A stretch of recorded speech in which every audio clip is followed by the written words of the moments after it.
on GB News, the comedy channel. Nah, just kidding. Britain's news channel.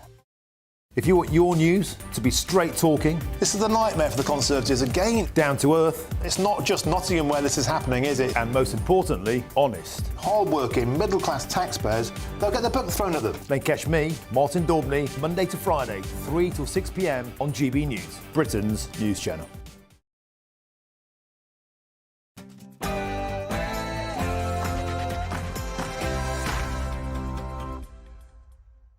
Hey, very good afternoon to you and a very happy Monday. It's 3 p.m. Welcome to the Martin Daubney Show on GB News, broadcasting live from the heart of Westminster, all across the UK. Stopping the boats in 100 days, an immigration freeze, slashing taxes and radically reforming the NHS. Today, Nigel Farage launched reforms. Contract with the people. But is it common sense politics or is it unworkable, unaffordable pie in the sky? Next, almost all guns being used by criminals on London streets have been smuggled in from abroad, and only 52% of shootings ever get solved. Mark White shines a light on the underworld. And shocking new figures show that 80 pubs are closing every single month due to spiralling costs, taxes and punters tightening their belts. Is it last orders for the great British boozer? And a police officer from Surrey has caused a nationwide beef when he ran over a calf. Well, we'll speak to a journalist who performed a moving tribute and took the calf a get well soon card. That's all coming between now and 6 o'clock.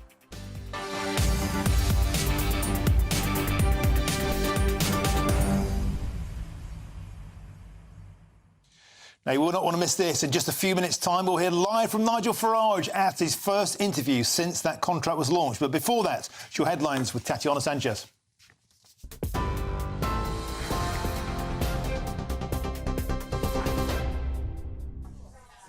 Martin, thank you. The top stories this hour from the GB newsroom. Nigel Farage has launched his party's election contract, which he describes as a serious plan to reshape the way Britain is run. He opted not to call it a manifesto because he says too many voters have lost confidence in that term. Nigel Farage outlined plans to freeze all non-essential immigration and take Britain out of the European Convention on Human Rights. There would also be a new tax for employers who choose to hire workers from overseas. Earnings under £20,000 a year would be tax-free, with extra funds made available by abolishing the government's net zero targets. Mr Farage told an audience in Method, Tidfield, that he wants to restore trust in politics. What we're for. We're for controlled borders, we're for promoting genuine economic growth, we're for helping the little guy.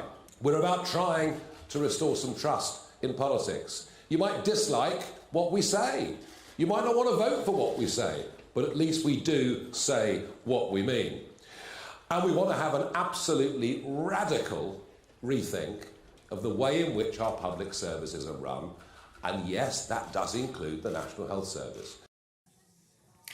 Sir Keir Starmer is promising an end to what he's called chopping and changing in government, which he says discourages investment in Britain.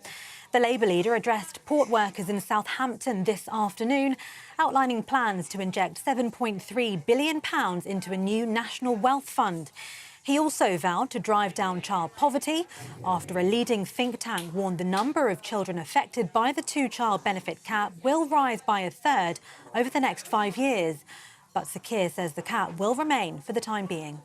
Look, it's a tough choice. I'll be clear about that.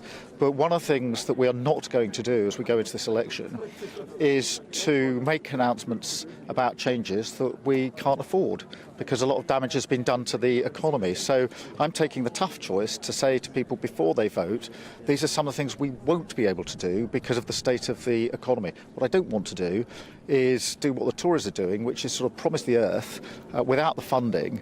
And, you know, guess what? After the event, as we've seen in the last 14 years, nothing gets delivered. And Sir Rod Stewart appeared to be booed during a performance in Germany after he showed support for Ukraine. The singer wore a blue sparkle jacket with an image of the Ukrainian flag projected behind him as he performed his 1991 hit Rhythm of My Heart, which he describes as a war song. But Sir Rod's show of support provoked loud booing from many in the city of Leipzig.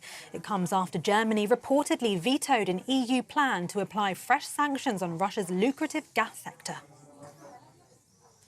For the latest stories, sign up to GB News Alerts by scanning the QR code on your screen or go to gbnews.com/alerts. Now back to Martin.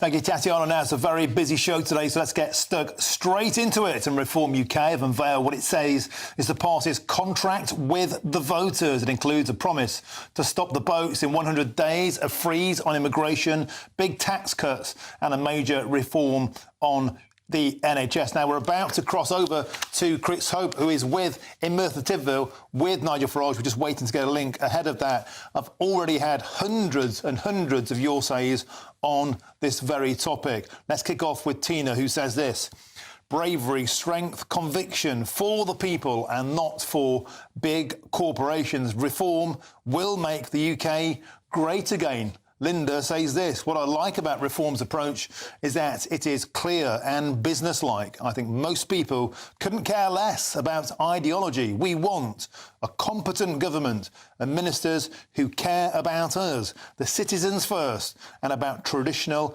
British values like truth, honour and duty. Maureen says this: absolutely brilliant and inspiring. Nigel Farage ended by saying Reform is a small party with big ideas. And I would add to that, they've got a lot of big talent. But Dave says this: it costs 3 times the amount Liz Truss spent on tax. Nigel might say the right things, but can he afford it? This kind of economics could sink the country. Dorothy quickly adds this: my best wishes and glad tidings to Reform UK, and recognise the change of opposition can only be good for our country. I'm counting on them to do a good job, which I know they will. Now, ahead of crossing to Chris Hope, let's just have a quick look at some of the details that came out in that contract with the people today. The headlines were: stop the boats within 100 days by using international treaties that already exist. They simply need to be imposed. And that includes towing boats back to France. Now, that could cause a major international diplomatic incident. It seems Nigel Farage doesn't care. He thinks that's a price worth paying. Next up, a net zero immigration policy. That ostensibly means 1 in, 1 out. And also a 5-year cap on benefits, anybody coming to Britain. Those ideas will land and resonate with a lot of people. Let's cross now direct to our political editor, Chris Hope, who's in Merthyr Tydfil with Nigel Farage. Chris, over to you. Martin, well, we are waiting for Nigel to finish his interviews. So, I totally agree with your assessment there of this document. It's called Our Contract with You. I mean, in a sense, to me, it's the Conservative Party manifesto on steroids. Some of the ideas which you hear repeatedly often from the right of the Tory party, they have adopted them and they say it's affordable. So far, the Institute for Fiscal Studies are saying that this is not affordable and it's out by tens of billions of pounds a year. But some of these policies, a tax on employers who hire foreign workers, we knew about that, freezing non-essential migration, returning boats to France for those arriving here illegally, 30,000 more members of the armed forces. That's not the national service, that's fully fledged our members of the armed forces. Increasing the tax-free income allowance from around 12.5 grand to £20,000. All public sector bodies to be forced to buy 3/4 of their food from UK suppliers, probably farmers in this sense. Leaving the ECHR for proportional representation in the House of Commons. About having a patriotic curriculum in primary and secondary schools, including teaching of European imperialism and slavery as practiced by European countries and, in fact, other countries around the world, not just the UK, which you do know that the UK is often making a big issue about our role in that as a country, but other countries are doing it too. So in many senses, it's a wide-ranging document. And when Nigel Farage does come over, we'll be asking him, my first thing will be say to him, who on earth is this aimed at? Who are you thinking of when you think of a Reform UK voter?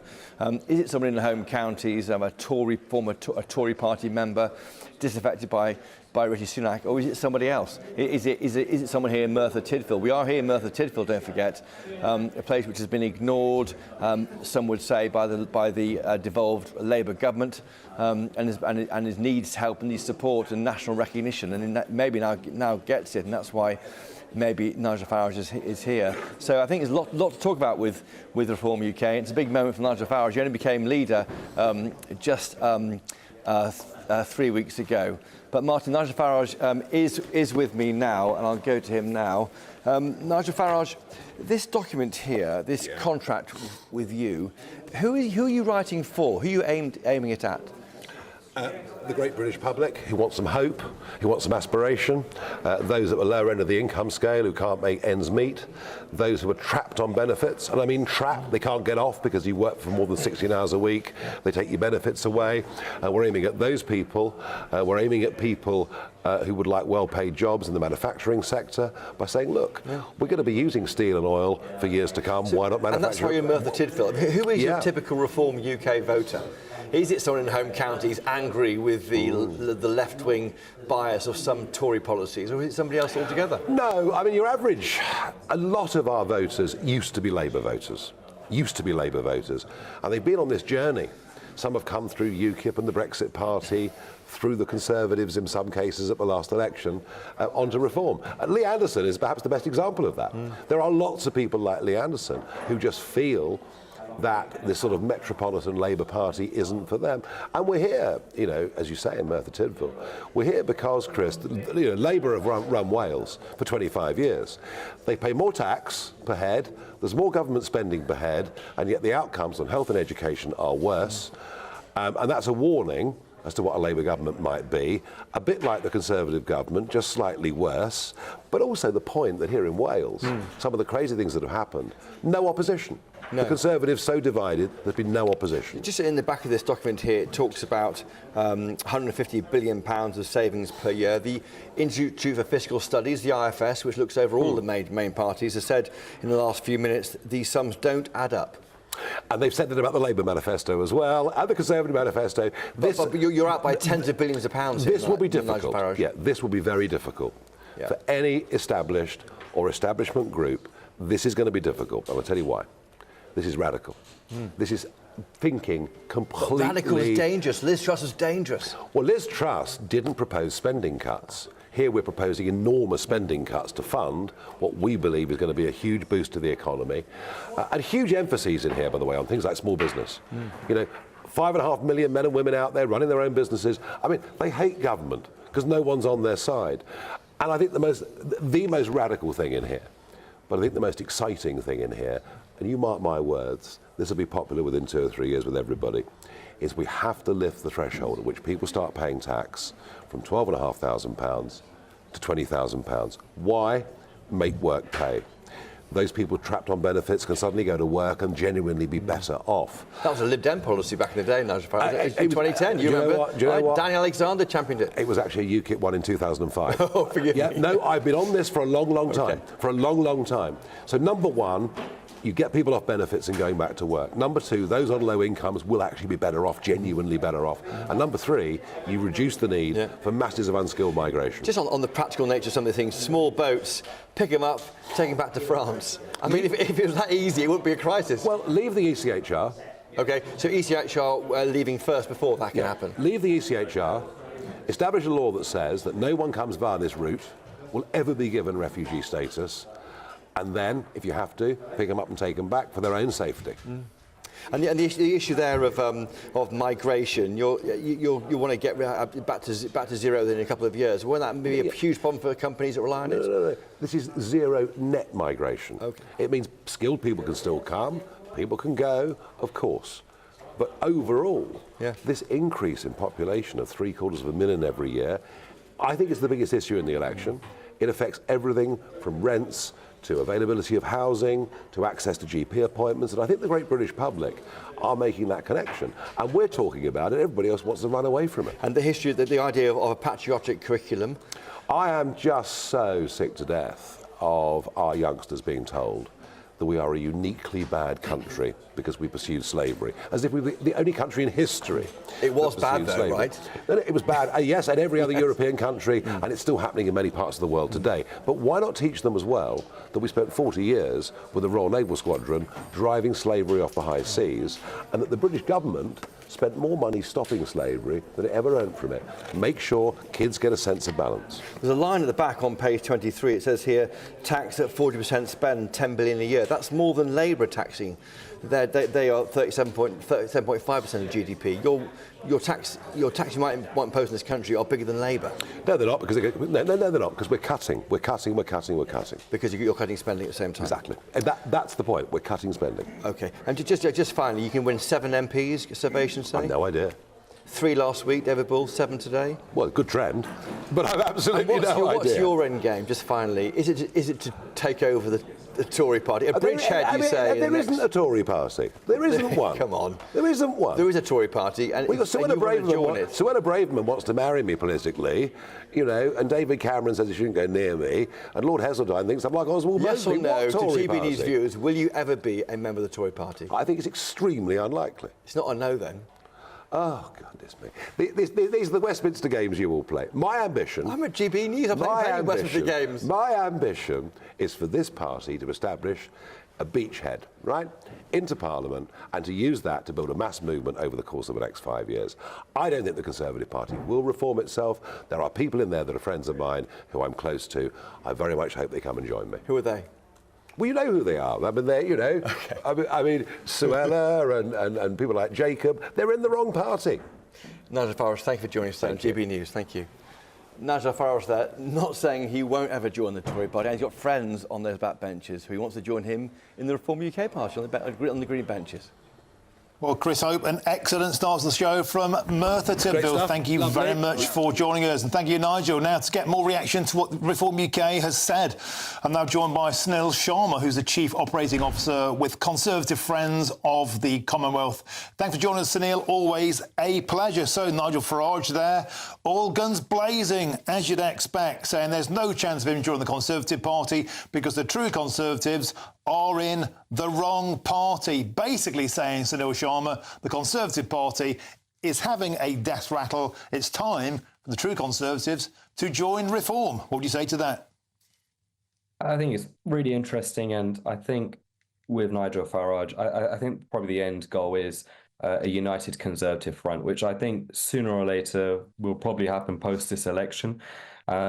I think the big thing for Reform, a lot of the ideas are saying, I know he said they're radical, but a lot of them were basic common sense. I mean, the personal allowance, you know, it's gone up by £2,000 over 10 years, which is, you know, astonishing considering the rate of inflation, considering how much cost of living crisis, all this sort of stuff. So to go up by £2,000 over 10 years is a fairly sensible idea.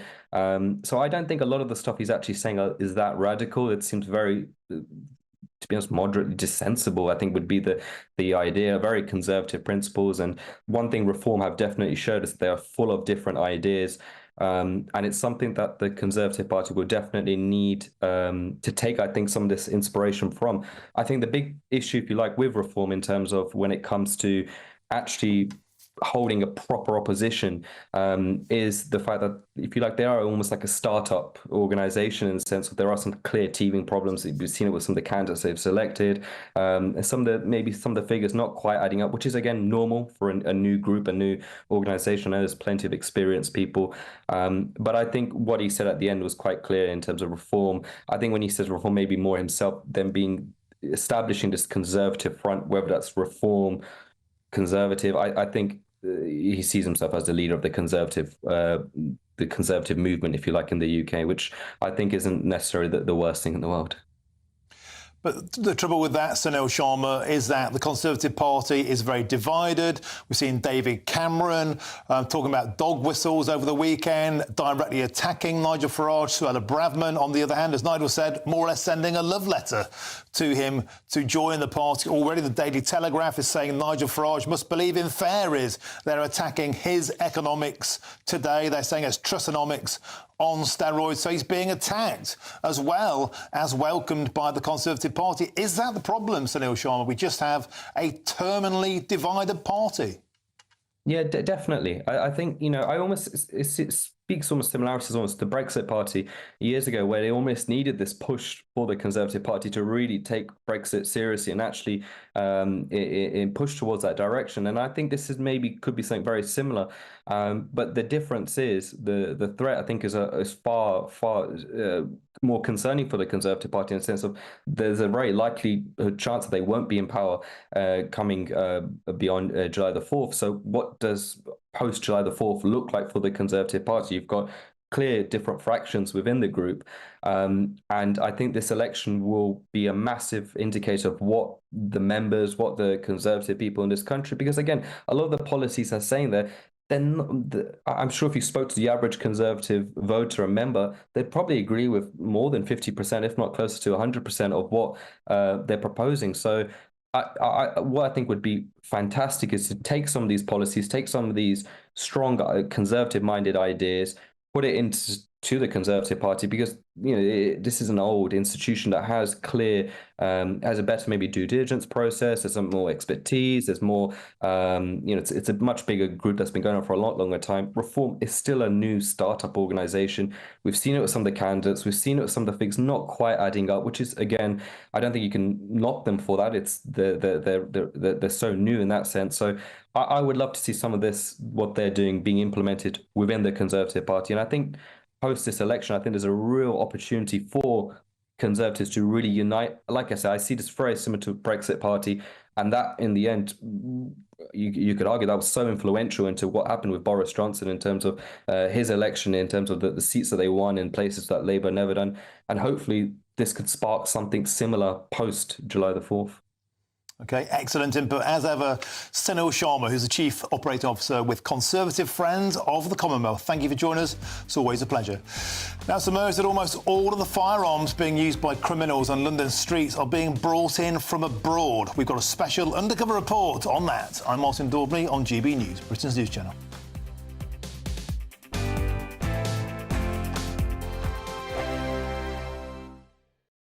Join me, Neil Oliver, every Sunday night at 6 p.m. on GB News. And if an hour is not nearly enough for you, go to gbnews.com for special extended episodes online every Friday at 9 p.m, where we can truly get into the nitty-gritty of what's going on. GB News, Britain's news channel.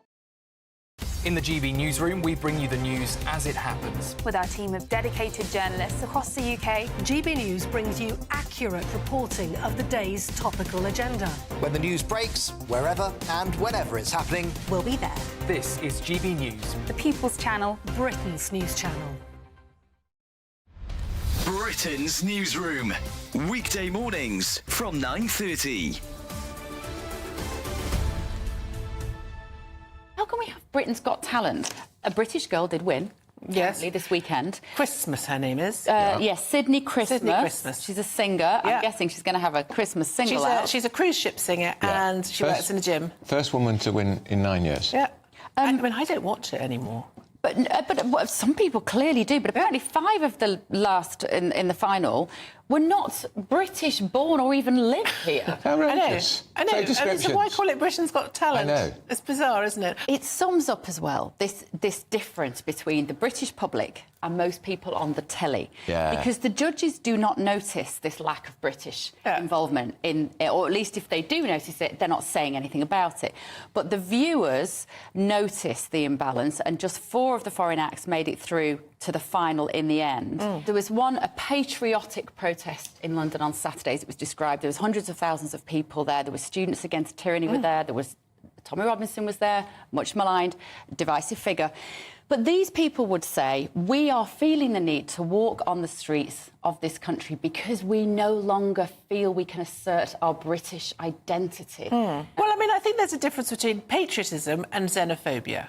And I think patriotism is great, and people like to feel a sense of identity, they feel a sense of belonging, they understand what their flag is for, and they kind of, British values, which we all adhere to. And then there's xenophobia, which is sort of, we hate anyone who's not British.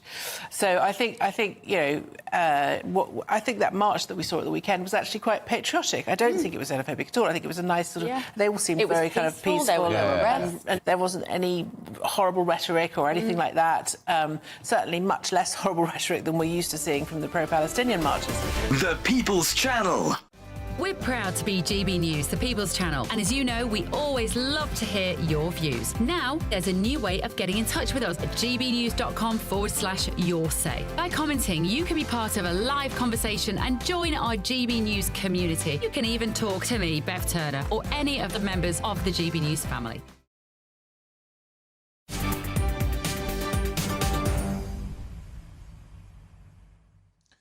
Welcome back. It's 3:24. I'm Martin Daubney. This is GB News. Now, later this hour, I'll be joined by a pub landlord who's going to talk about the very worrying news that 80 boozers are shutting every single month. Now, before that, senior police officers have revealed that almost all of the firearms being used by London's criminals on our streets are being brought in from abroad. And although firearms offences in London have fallen, half of all cases still go unsolved. Well, our Home and Security Editor Mark White has been taking an in-depth look at this serious issue. At this train station in Luton, firearms officers move in on an armed suspect.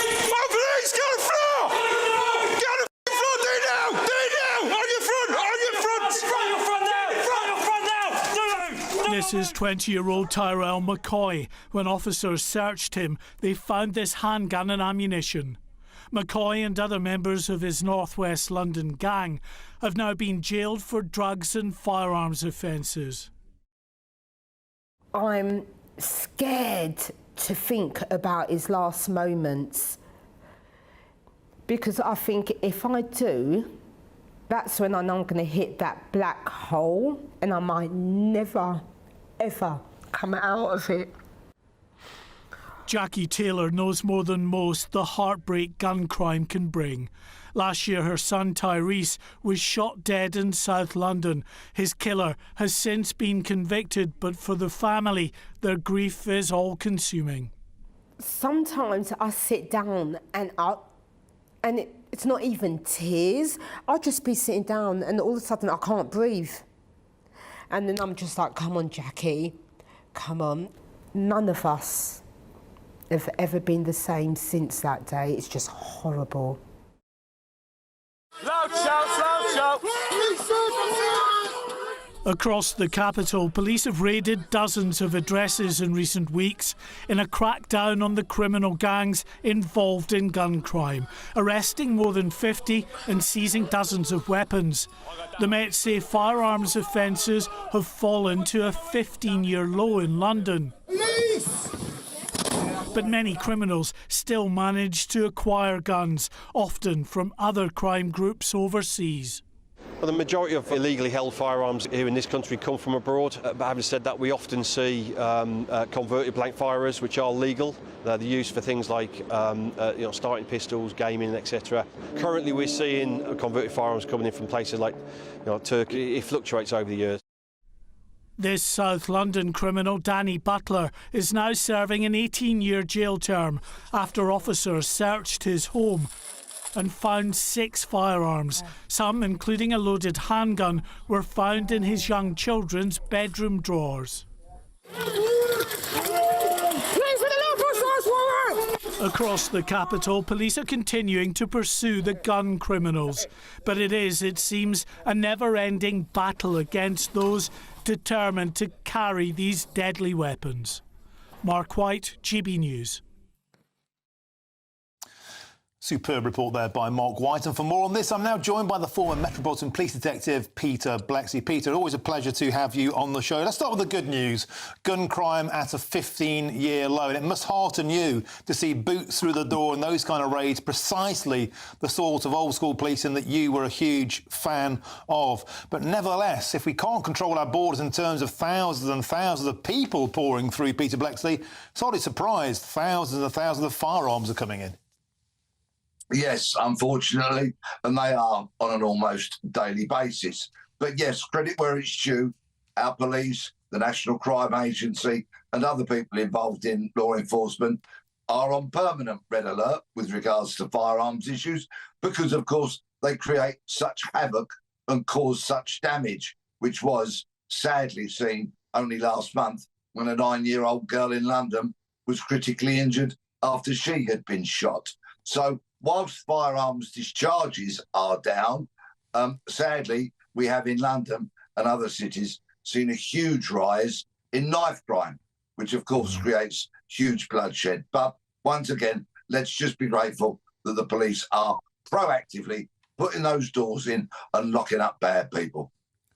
And Peter, another very concerning statistic in this is that only half of gun crimes get solved. And as you know, that's often because of a wall of silence, of the fear within communities. Sasha Johnson, you recall, in May 2021, a Black Lives Matter activist shot in the head in Peckham, just down the road from where I live. Life-changing injuries. Nobody has ever been apprehended for that case, Peter Blexley. How typical is that of people being simply too afraid to speak out against these criminals in case there are recriminations against them?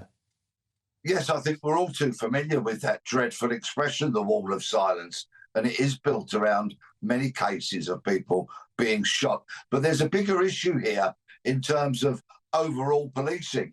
If you have great links with the community through beat bobbies, neighbourhood cops, community cops, call them what you will, you do stand more chance of building trust and confidence in those communities and therefore getting someone to come forward. And also, let's not beat around the bush. In the last 20 years or so, even longer, senior uniformed police officers have demeaned the role of detectives hugely, and they've reduced it to the point whereby a university dropout who's watched 2 episodes of Vera can come straight into the police as a detective. And they're not sufficiently trained, they're not sufficiently experienced. So it is no surprise whatsoever that only half of firearms offences in the Met get solved. The detectives are not experienced enough, well enough trained, and the uniform cops are scary of those detectives who are so often very streetwise. Peter Blexley, every time you're on the show, I say it, and I'm going to say it again, if we have more people like you on the beat, we'll have a fighting chance. Thank you very much for joining us. Former Met Detective Peter Blexley, always a delight to have you on the show. And there's loads more still to come between now and 4 o'clock. And we'll look back on the mixed fortunes for the nations, the home nations at the European Championships, as England started with a bit of a nerve-wracking win. But it was a very different story, of course, for Scotland. They were mullered 5-1 by Germany, and one headline branded them the shower of Scotland. Whoops. But first, here's your latest news headlines with Tatiana Sanchez.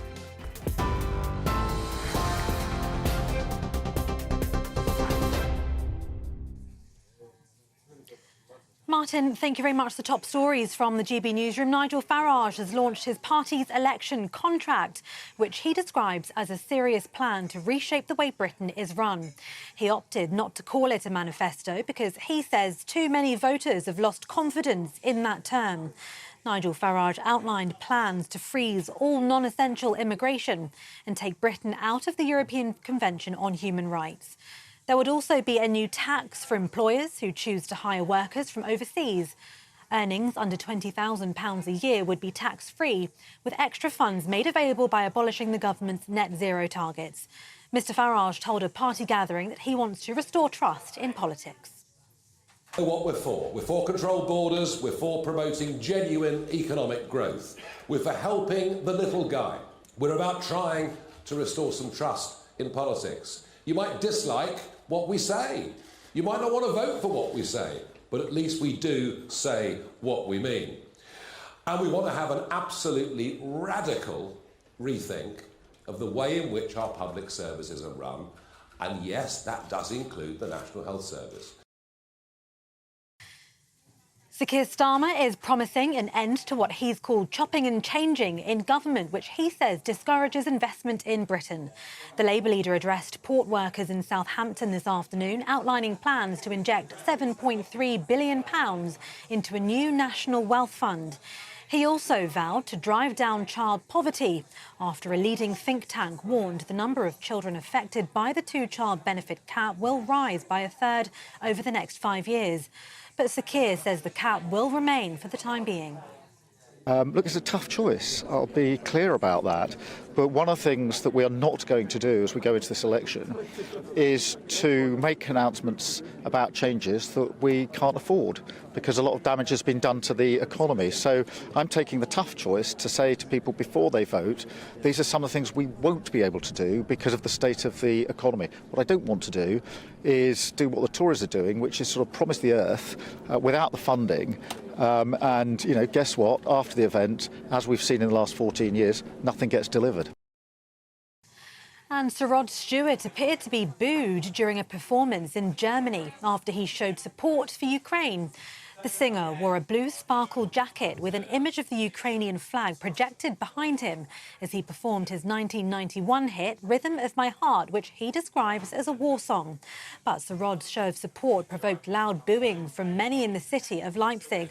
It comes after Germany reportedly vetoed an EU plan to apply fresh sanctions on Russia's lucrative gas sector.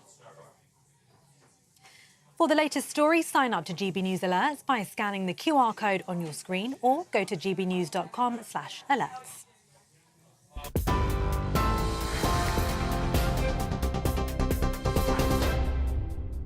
Cheers Britannia Wine Club proudly sponsors the GB News Financial Report. Here's a quick snapshot of today's markets. The pound will buy you $1.2674 and €1.1828. The price of gold is £1,833.95 per ounce, and the FTSE 100 is at 8,126 points. Cheers Britannia Wine Club proudly sponsors the GB News Financial Report.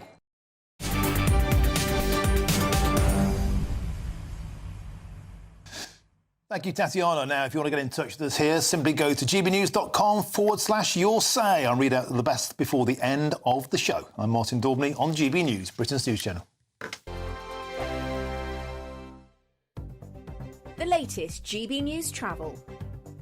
Good afternoon, I'm John Vincent. Queues on the M1 in West Yorkshire in both directions. It's been closed for a police incident between junction 40 Ossett and 41 for Cargate. Slow for the M6 in Lancashire in both directions, particularly slow northbound. It's all due to roadworks at junction 33 Lancaster South. Slow traffic on the M57 northbound in Merseyside. 2 lanes closed there for a vehicle fire between junction 2 Prescott and 3 Stockbridge Village. Traffic almost at the crawling patches on the M1 southbound in Leicestershire due to an accident between junction 23 Loughborough and 22 for Colville. We're seeing stop-start traffic on the M6 northbound in Warwickshire. There's a lane closed in the exit slip road, partially blocked due to a spillage and broken down lorry at junction 3 for Nuneaton. And slow on the M5 southbound in Somerset due to an accident near junction 20 Clevedon. And that's the latest traffic and travel news.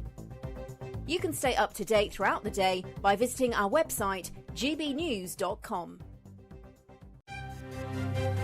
GB News Breakfast, every day from 6 a.m. How prevalent is it in those with darker skin, like me? That's a great question, and it's one that we get a lot. So your skin tone does affect your risk of skin cancer. People at the most risk are people with lighter skin tones, so light-coloured hair and eyes as well, lots of moles and freckles, a history of sunburn or a family history of skin cancer. But people with darker skin tones can still burn and can still get skin cancer. Anybody can get skin cancer. So I would encourage everybody, regardless of your ethnicity or your skin tone, to think really seriously about taking care when it's sunny. That myth that you've mentioned that black people can't get skin cancer is really prevalent, and that's something I want to dispel right now immediately. Because more black people think maybe they can't get skin cancer, that might mean that when they spot something unusual for them, they're less likely to go to the doctor and they're diagnosed later. And when you're diagnosed later, your outcomes do tend to be worse. So the figures are disturbing that more people are getting skin cancer. But what about outcomes? I mean, if you do get skin cancer, what are your prospects? So yeah, like you say, this research is a mixed picture. We're seeing incidence, so the number of new cases going up, which is not good news. But there is some good news in that mortality, so whether you're going to die or not, is actually going down. And we think that's partly due to early diagnosis, which I just mentioned is so important. But also research has led to better and kinder treatments, which mean the outcomes are likely to be better. So now if you're diagnosed at the earliest stage, stage 1, with melanoma, actually, around 9 in 10 people will survive their disease for 5 years or more. The People's Channel.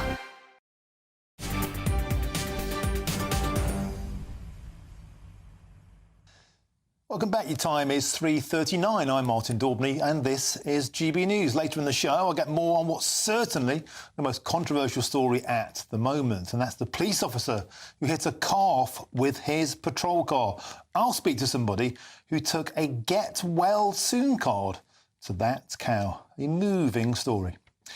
Time now for our giveaway and your chance to win over £16,000 worth of prizes. That's 15 grand, tax-free cash and a whole host of summer treats on top. Now, it could all be yours, but you've got to be in it to win it. Well, here's all the details that you need to enter. Don't miss out on your chance to win our Summer Spectacular. And have we got a prize for you? First, there's a totally tax-free £15,000 in cash to make your summer spectacular. Spend that extra cash however you like.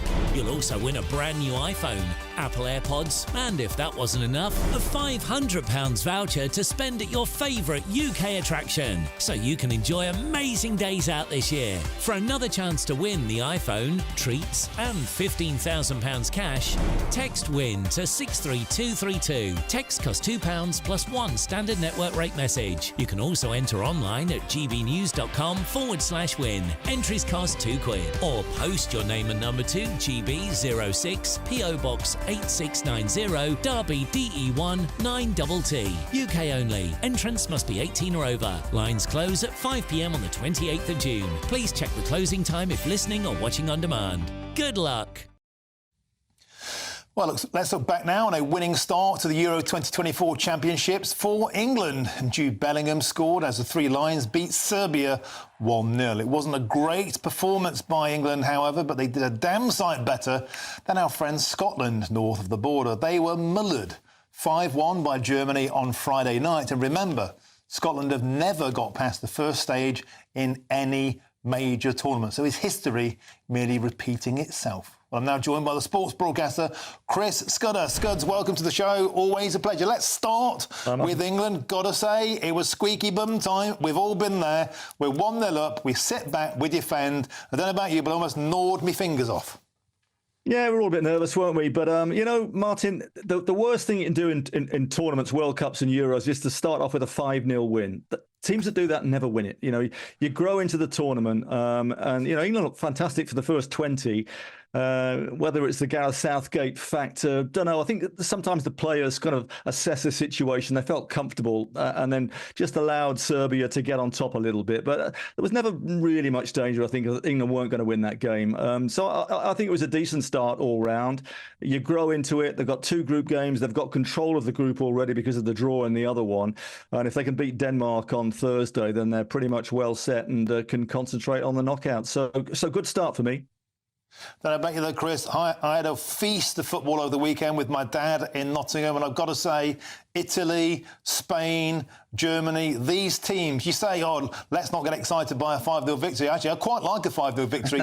They look dangerous. Britain, I've got to say, they looked a bit like the Stevie G, the kind of Frank Lampard, let's sit back and defend. Is that down to the gaffer? Should we be just getting out and attacking more?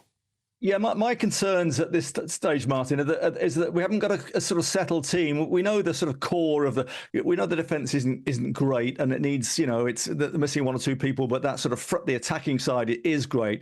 But you know, there's a lot of choices for Gareth to make. People saying it's a luxury to have 3 great number 10s like Bellingham and Foden and Palmer. But for me, I think that's a problem because you know you can never win really if he has choices to make and he can't really make up his his mind and tries to squeeze them all in. The Foden situation does concern me. You know, he's a fantastic player, but you saw Bellingham. He's not going to be shifted from that number 10 role, and rightly so. He's got this incredible winning mentality, and rightly so. He was lauded today. But the question is, where do you put Foden now? And he's got Palmer as well, and he just doesn't show for England what he does for Manchester City. And I think that's because his mentality is a bit different, and he enjoys being sort of told what to do by Pep Guardiola, one of the great coaches. When he turns up for England, Gareth doesn't really know where to put him, or he's trying to get him in the team, but not in an ideal place out on the left. So that's a quandary, and I think it's a problem, not a luxury, and they need to sort that out for the game against Denmark on Thursday. So I do, Chris Scudder, thank you very much. And if it's squeaky bum time for England, it was, well, the bottom fan out of Scotland's world. We'll talk about that next. Let's quickly move on. We're about to cover a story that brings a tear to my eye, because 80 pubs are closing each and every month. What can we do to save the great British boozer? I'm Martin Daubney on GB News, Britain's news channel.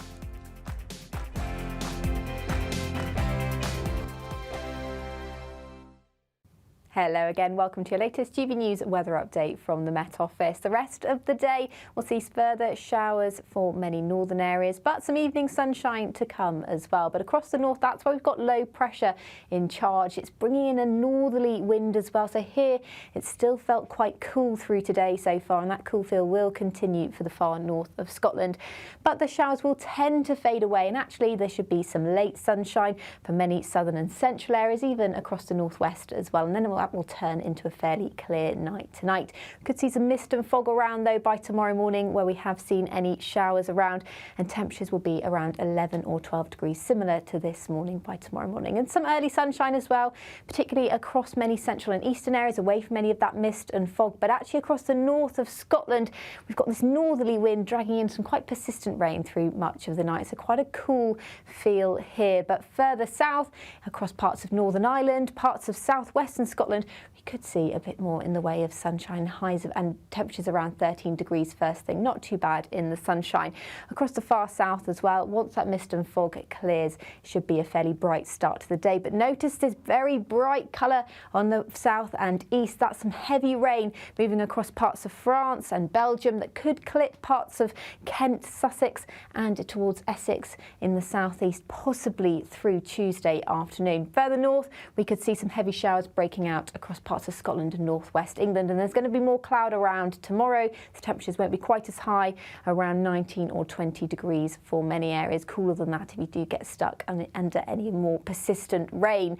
Then through Tuesday evening, many of those showers will tend to fade away. It should lead us into another fairly dry evening with some late evening sunshine, and there'll be more sunshine to come through the rest of the week as it starts to continue to feel a bit more like summer, with temperatures around average. Bye-bye.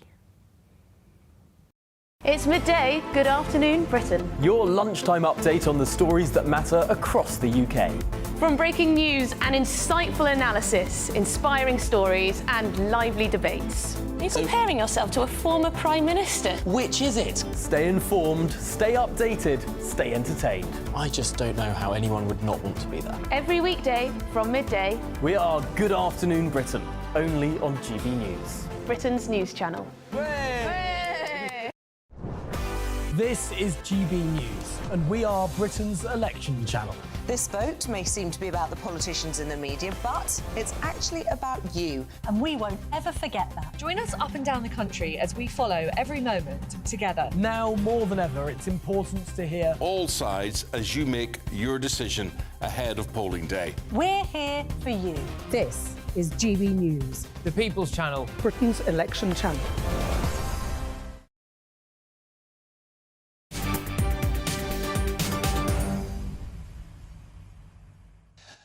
Welcome back. Your time is 3:47. I'm Martin Daubney and this is GB News. Now, at 4 o'clock, I'll have lots more on Reform UK. While other parties have released manifestos, Reform this afternoon has published what Nigel Farage has branded his contract with voters, because he thinks the word manifesto means lies.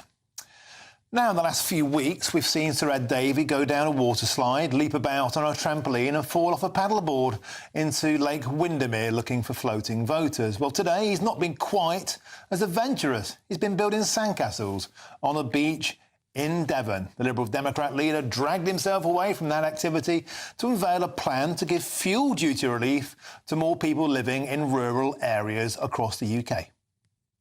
Well, at the moment, 21 areas around our country, quite remote rural areas, they pay less for their petrol, 5p a litre less.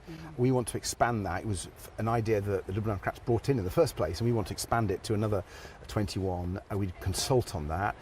Places like Devon and Cornwall will be high on the list, but other remote rural areas in Scotland, in Mid Wales and Shropshire and Yorkshire and so on, but we consult on that to do it properly. It costs £7 million. And in our costings we published when we launched our manifesto, we had many ways we were raising the money. One of the big ways is through tackling tax avoidance. We're going to invest £1 billion a year in the tax authorities so they can raise £7 billion. They reckon they can raise more than that, but that's what we put in, and this would come out of that money. So the Liberal Democrats have come out with a policy that's friendly towards the motorists. Shocker. Well, is it a good idea? I'm joined now by the motoring journalist and transport campaigner Quentin Wilson. Quentin, always an absolute delight to have you on the show. Who would have thought that Ed Davey would channel his inner gilet jaune? This is precisely the kind of policy that people in France were getting so angry about. This was called a far-right policy, standing up for motorists who are on the breadline in rural areas. It's a good idea, isn't it? What do you say? Well, he would be the third political party that suddenly chummied up to the motorist after years and years and years of calling two wheels good and four wheels bad. So, look, this is an electoral sop.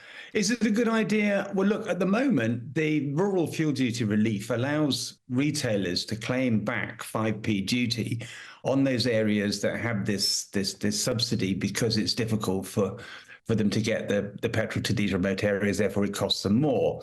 But the problem is it's these retailers that are putting up the price of petrol. Now, the RAC today said that we have the highest diesel prices in Europe, and margins for some retailers are as high as 18p a litre on diesel and 13p a litre on petrol. So if you want to bring the price of fuel down for everybody, then we've got to look.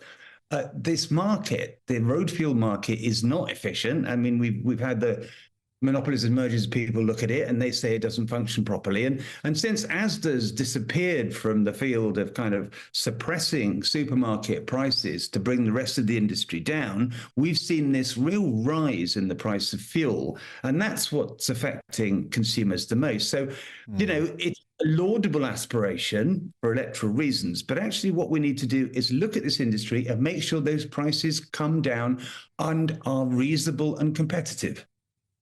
And Quentin, I'm going to double down on your grizzled cynicism, because the areas where this is being offered, Devon, Cornwall, Cumbria, Shropshire, Yorkshire, happen to be areas where the Liberal Democrats might have a good sniff of picking up some swing seats. So call me a cynic. It does maybe look like a bit of an electoral ploy. But in terms of motorists, how they will be wooed, how their votes could be won with real concrete policies. Quentin, has anything caught your eye out there that any of the parties are offering that actually ticks the right boxes? Well, look, we like the stuff we're hearing from Labour about potholes, that they're really going to take this in hand and do it, whether they're able to, because it's such a huge job with a £14 billion backlog. I just like the fact that now, after all these years, and don't forget, I've been around doing this for 25 years, talking to innumerable transport ministers who have come and on and always been treated like a naughty schoolboy in the headmaster's office. And now suddenly we're getting the attention that the 50 million people in the UK with driving licenses deserve. So what we've got to do is we've got to leverage this and make sure we choose a political party that really does, A, know what they're talking about, and B, have strong, reasonable ideas of how they're going to make our journeys more reliable, the cost of motoring less, and just understand that roads are essential to this country's productivity and our convenience. I want a party that does that for me, and I don't want electoral flim-flam.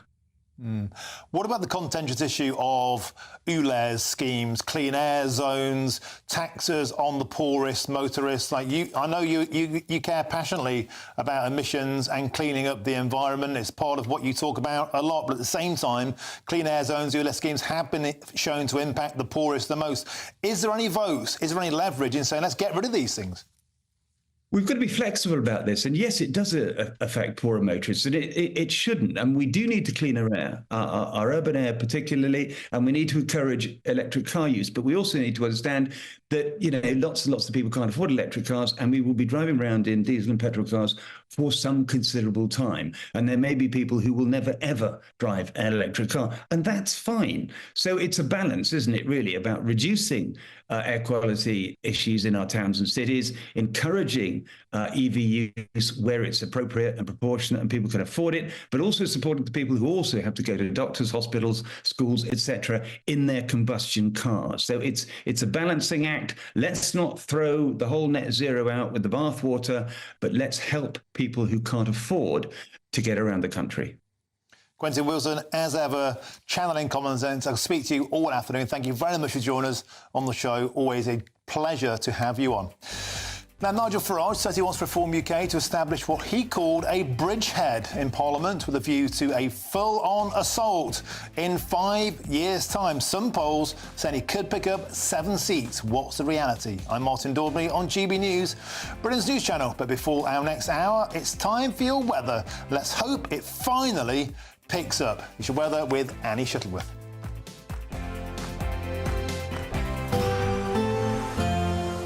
A brighter outlook with Box Solar, sponsors of weather on GB News. Hello again, welcome to your latest GB News weather update from the Met Office. The rest of the day will see further showers for many northern areas, but some evening sunshine to come as well. But across the north, that's why we've got low pressure in charge. It's bringing in a northerly wind as well. So here, it's still felt quite cool through today so far, and that cool feel will continue for the far north of Scotland.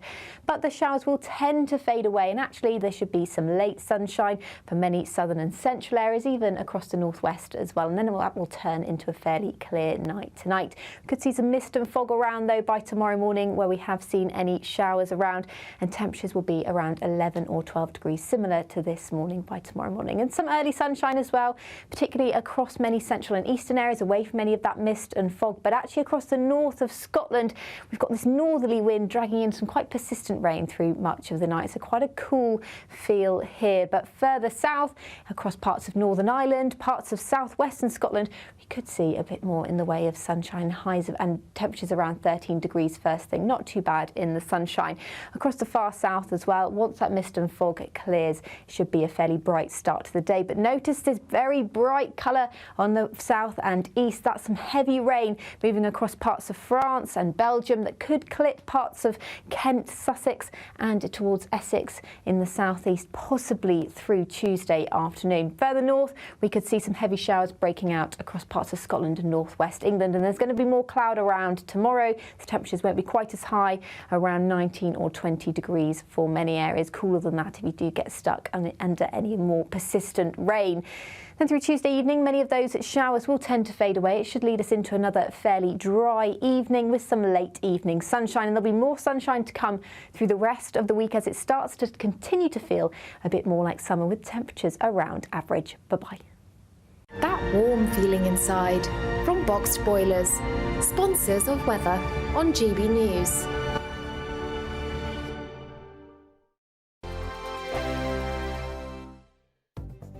The latest GB News travel.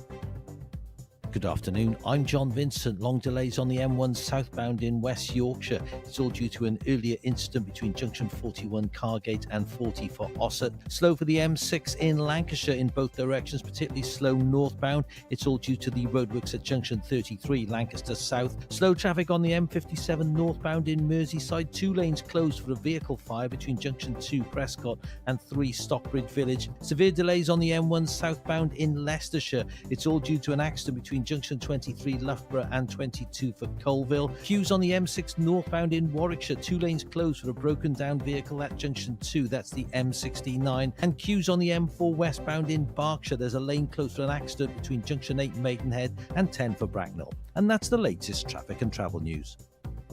You can stay up to date throughout the day by visiting our website, gbnews.com. There's still time to win our Summer Spectacular with an incredible trio of treats, and you could win them. First, there's a fabulous £15,000 in tax-free cash to ensure this summer is special. What would you spend that on? Next, you'll also receive the latest iPhone 15 and a set of Apple AirPods. And finally, £500 to spend at your favourite UK attraction. For another chance to win the iPhone, treats and £15,000 cash, text prize to 63232. Text costs £2 plus 1 standard network rate message. You can also enter online at gbnews.com/win. Entries cost £2 or post your name and number to GB06 PO Box 8690 Derby DE1 9TT. UK only. Entrance must be 18 or over. Lines close at 5 p.m. on the 28th of June. Please check the closing time if listening or watching on demand. Good luck. I'm Patrick Christie's. Every weeknight from 9, I bring you 2 hours of unmissable, explosive debate and headline-grabbing interviews. What impact has that had? We got death threats and the bomb threats on. As time passes, she could have saved Storm. You made my argument for me. My guests and I tackle the issues that really matter with a sharp take on every story. It went everywhere. Something practical could be done. Or I can become something different. Patrick Christie's tonight from 9 p.m. only on GB News, Britain's news channel. Hi there, I'm Michelle Dewberry and I'm going to take a second to tell you all about my show, Dubes & Co. We start off with the issues of the day. We then bring in both sides of the argument. We get rid of the disrespect. And then you throw me into the mix. And trust me, I'll tell it exactly how it is. And then, of course, the magic ingredient, you at home. We mix it all together and what have we got, in my opinion, the best debate show in town. Monday to Friday, 6 till 7 on GB News, Britain's news channel.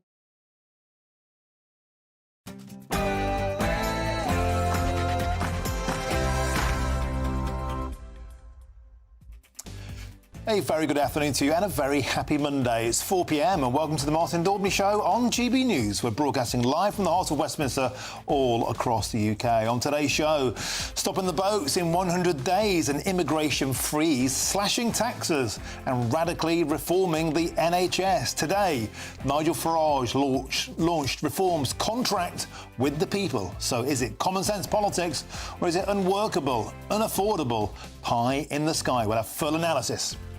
Next, with Rishi Sunak flatlining in the polls, Nigel Farage eating away at the Conservative vote, and Sir Keir Starmer waltzing into Downing Street without even being tested. Is it time to unleash the big dog? Is it time to bring back Boris? And a police officer from Surrey has caused a nationwide beef when he ran over a calf. We'll speak to a journalist who performed a moving tribute and took the calf a get well soon card. That's all coming up between now and 6 o'clock.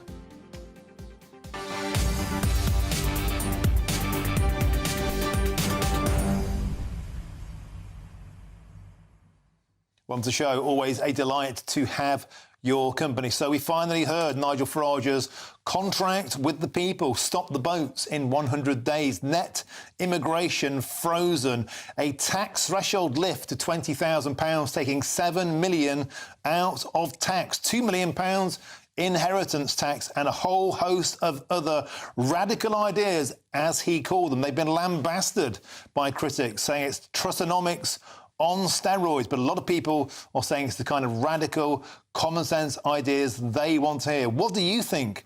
Has this got your vote, or is it just another manifesto, just something else politicians say but they can't deliver on? Let me know your thoughts on the contract with the people, your views. Always appreciated, of course. It's gbnews.com/your say. But before the next hour, it's your headlines, and it's Polly Middlehurst.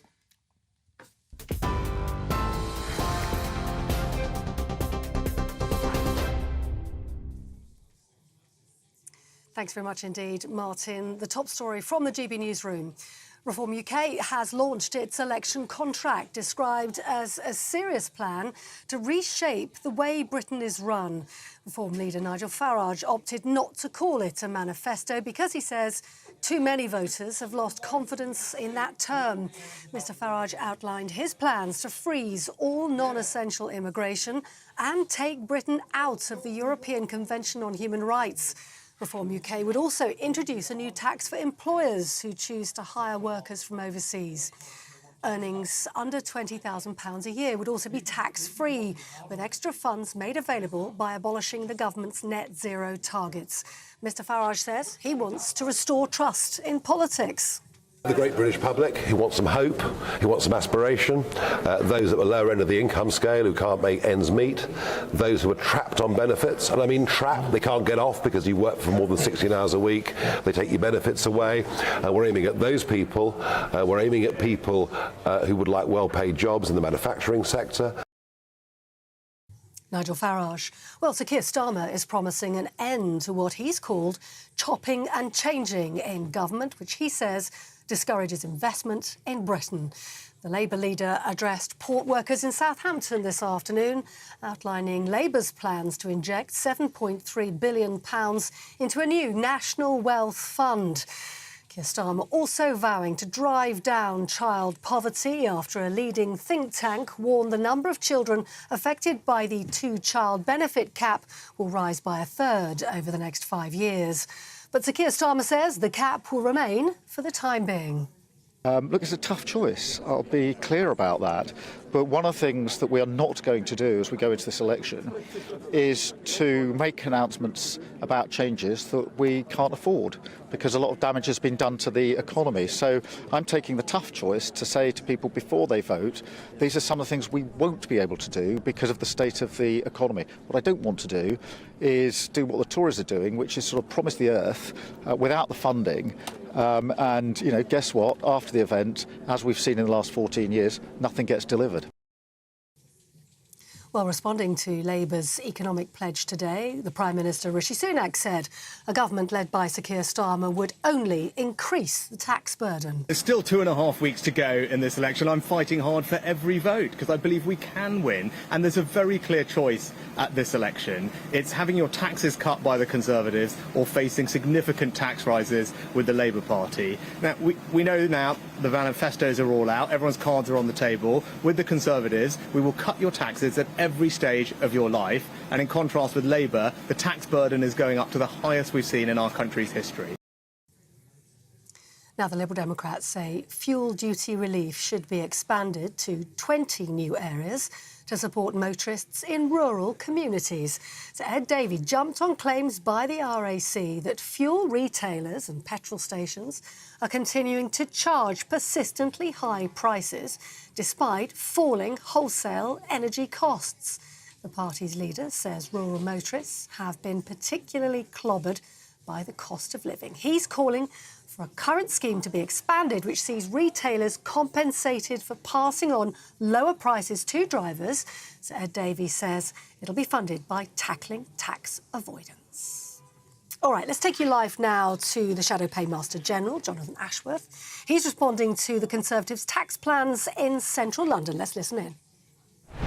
Words, I pointed out that the money is simply not there to fund any new tax cut proposed in Tory plans. Now, as an aside, I have never known a general election campaign where a Chancellor of the Exchequer has been so hidden away. I've never known a general election campaign where a Chancellor of the Exchequer has done so few public media interviews. However, he has emerged with a bombshell revelation.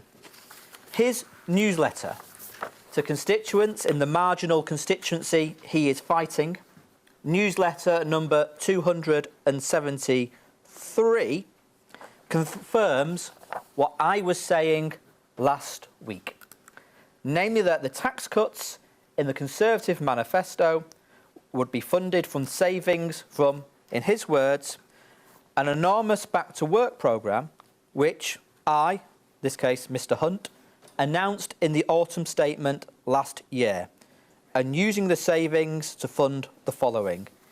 In other words, and there in black and white, Mr Hunt is confirming that the welfare savings in the Tory manifesto are in fact the welfare savings that they have already banked in the baseline and used to fund previous tax cuts. Mr Hunt is confirming, as I have pointed out, that the money is not there because the money has already been spent. And this newsletter, which Mr Hunt released to his constituents in recent days, totally shreds the Tory manifesto and totally shreds any remaining credibility on tax and spend the Tories once had. And to bring that point to you, I am going to, for your shred the Tory manifesto, just as Mr Hunt has shredded all of the commitments in this manifesto in his revelations, in his newsletter to constituents in the marginal constituency he is fighting. So in a moment, I'm going to put this in the shredder. Just tell me when you've all got your camera phones poised. Okay. This is the Tory manifesto, utterly shredded by Jeremy Hunt.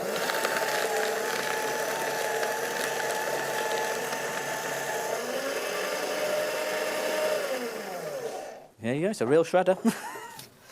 So there we have it. The truth is, the money is not there in the Tory manifesto. Their manifesto lies in tatters. And the reality is, the billions of pounds worth of commitments that they have made in their desperate wish list manifesto can only be funded through Liz Truss-style borrowing, putting pressure again on mortgages and working people left to pay £4,800 more on their mortgage. And the Tories must now level with the public, starting tomorrow. Either explain where the money is actually coming from, or accept that your manifesto, and with it any claim to sound money, has been completely shredded by Mr Hunt's revelations. So I'm going to go to questions. I believe I have got Mr Ben Brown first. Ben Wright, actually. Ben Brown's the other one. Yeah. He is indeed. Yes, Ben Wright. Isn't it your own manifesto that has been shorn of credibility? The IFS looked through it the other day, and beyond the specific few... And that was Jonathan Ashworth, as we just saw, dramatically shredding a Tory manifesto in a Banksy-style stunt. He was saying that a newsletter from Jeremy Hunt, newsletter 273, points out the tax cuts in the manifesto are actually already factored in. Well, was it quite the gotcha he thought? Let's get a reaction now to what Jonathan Ashworth had to say from our political editor, Chris Hope. Chris, welcome back to the show. So there we saw it. Jonathan Ashworth dramatically shredding a manifesto. Can you explain to us if this is quite the gotcha moment you thought? It refers to a newsletter from Jeremy Hunt, which appears to contradict the manifesto, but is there anything in it?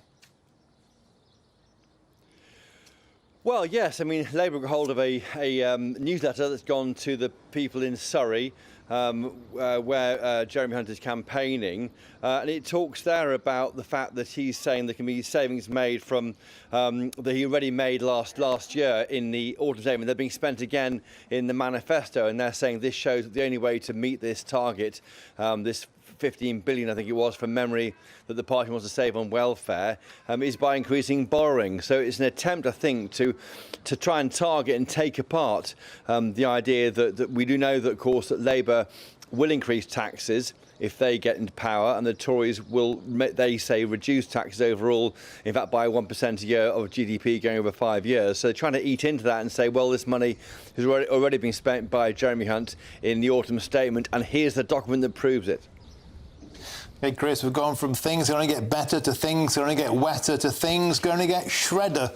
Look, stick with us, Chris, because we're now moving on to Reform UK, and Nigel Farage has unveiled what he says is the party's contract with the voters. It includes a promise to stop the boats in 100 days, a freeze on immigration, big tax cuts, and major reform of the NHS. Well, Chris Hope has been with Reform today in Merthyr Tydfil, and he rejoins us now. Chris, so you sat through that contract with the people launch, a lengthy announcement by both Nigel Farage and Richard Tice, extensive questions afterwards. What leapt out at you, Chris? There's lots and lots of radical ideas in there, as Nigel Farage calls them.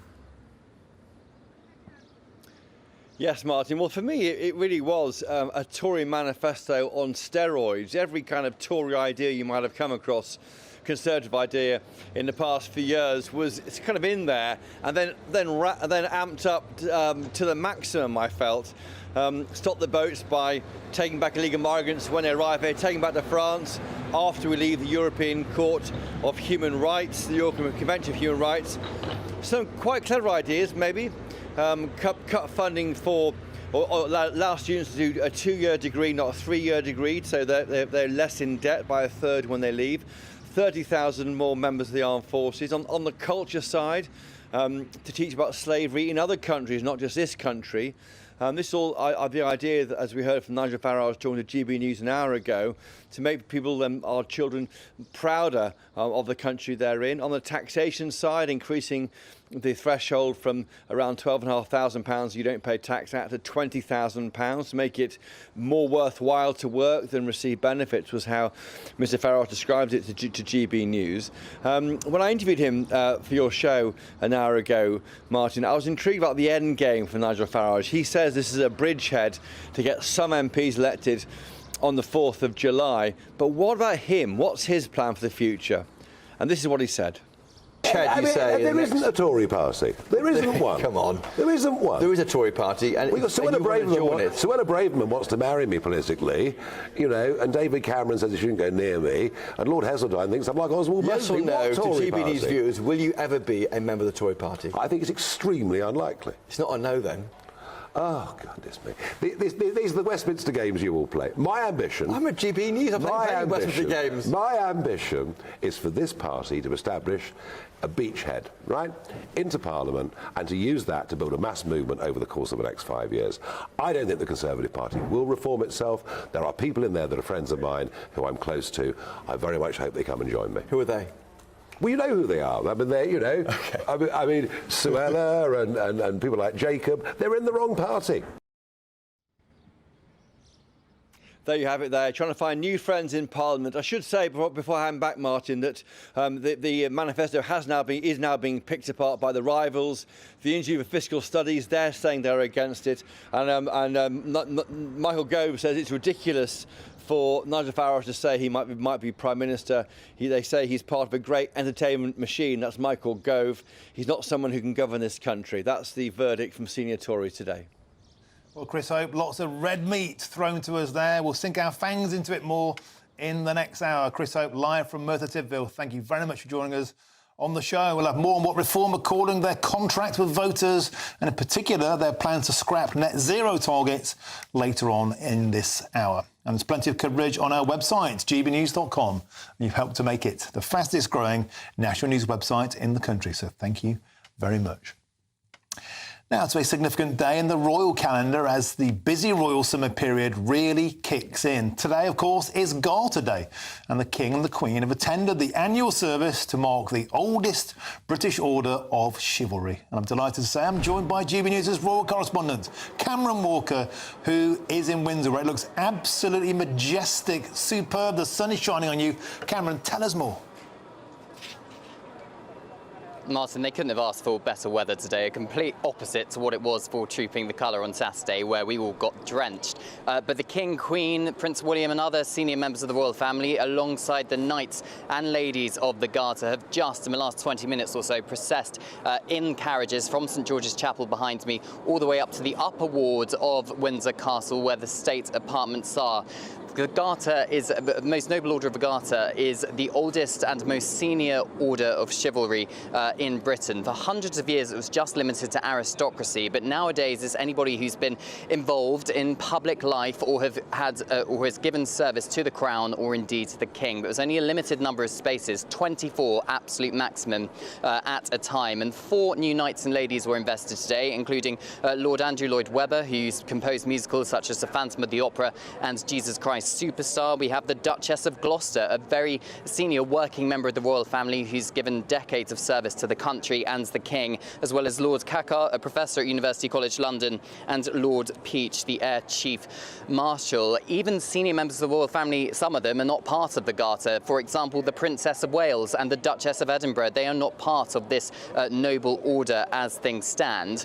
Garter Day itself happens every year, but there was a question mark as to whether it was going to happen this year because of the general election. If you remember, Buckingham Palace said that each engagement would be assessed on a case-by-case basis because they didn't want anything to overshadow the general election. But because Garter knights and ladies are chosen personally by the King without interference from the government or Parliament, it was thought it was appropriate that today's proceedings could go ahead. So it started with the investiture ceremony inside the Garter throne room of Windsor Castle, then the procession down to St George's Chapel for a service. There's a private lunch as well, and then back up to the castle. The elephant in the room, though, Prince Andrew, Duke of York. He is still a Garter knight, but he is no longer a working member of the royal family, and he did not take part in any of the public proceedings today, going down to the castle where members of the public, hundreds of them, were queuing to watch the King and Queen and other members of the royal family take part. Prince Andrew not there. It's thought he took part in the investiture ceremony, which is always in private, and indeed the private lunch. But of course, this is all going on as there's a bit of a disagreement as to what's going to happen with Royal Lodge. That's the 30-bedroom mansion Prince Andrew lives in. There's a bit of a disagreement between him and his brother, the King, as to whether he should move out. But of course, we don't have full details of exactly what's happening there. But they're all wearing their hats with white plumes and blue velvet cloaks as well. And this is just kind of the start, really, of a very busy summer for the King in particular. He's expected to be at Ascot later this week. He's then got a state visit to Japan next week as well. And all of this while he's still undergoing cancer treatment. Splendid stuff. Thank you very much, Cameron Walker. And loving your brand new tartan tie. Great stuff. Cameron Walker there in Windsor, always a delight. Now it's time now for the Great British Giveaway, and your chance to make this summer really special with over £16,000 worth of prizes to be snagged. And that's £15,000 in tax-free cash and a whole host of goodies on top. Now, you've got to be in it to win it. So here's all the details that you need to enter. There's still time to win our Summer Spectacular with an incredible trio of treats, and you could win them. First, there's a fabulous £15,000 in tax-free cash to ensure this summer is special. What would you spend that on? Next, you'll also receive the latest iPhone 15 and a set of Apple AirPods. And finally, £500 to spend at your favourite UK attraction. For another chance to win the iPhone, treats and £15,000 cash, text WIN to 63232. Text costs £2 plus 1 standard network rate message. You can also enter online at gbnews.com/win. Entries cost £2. Or post your name and number to GB06 PO Box 8690 Derby DE1 9TT. UK only. Entrance must be 18 or over. Lines close at 5 p.m. on the 28th of June. Please check the closing time if listening or watching on demand. Good luck. Now, it's been widely reported and predicted that the Tories are heading for electoral oblivion. And now one of the country's greatest political journalists says Boris Johnson should come to the rescue and save Britain from Sir Keir Starmer and Nigel Farage. We'll discuss that next. I'm Martin Daubney on GB News, Britain's news channel.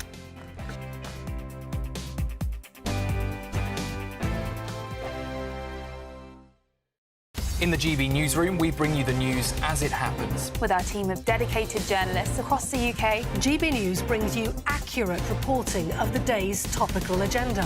When the news breaks, wherever and whenever it's happening, we'll be there. This is GB News, the People's Channel, Britain's news channel.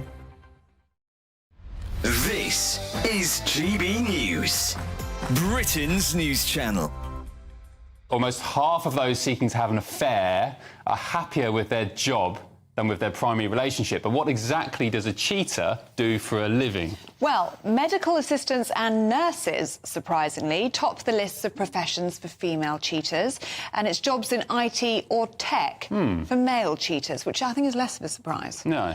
This is all according to a survey by the dating site Ashley Madison. OK, so why do people cheat? To answer this, we're joined now by broadcaster and psychotherapist Lucy Beresford. Good morning, Lucy. Morning, Lucy. So, is it OK of me to say naughty nurses in this day and age? Am I going to get cancelled for that? You're out. Yeah, I'm out. Been Go on. cancelled. See ya. There's the door. There we But go. yes, you're talking about the caring professions, and I think it's very appropriate. Surprised by that. But women, well, because they're very nurturing, very loving, very giving, whereas the males who are in tech and IT, very strategic.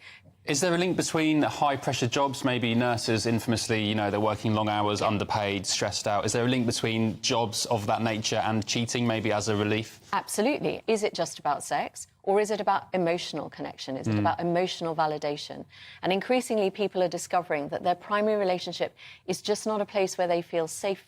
This survey found that personality didn't actually come into it that much. It was about half and half if you're an introvert or an extrovert that you'd be likely to have an affair. I think that's right. And I think that just speaks to the fact that all people want to have a good emotional connection. So it doesn't matter whether you're really social or whether you're someone who has to recharge your batteries in private time, that actually we only ever want three things in life. We want to feel safe, we want to feel loved, but we also want to feel heard. And in increasingly a number of marriages and long-term relationships, we get into grooves, we get into ruts, and we stop hearing our partner, we stop listening to them, and they stop listening to us. The People's Channel.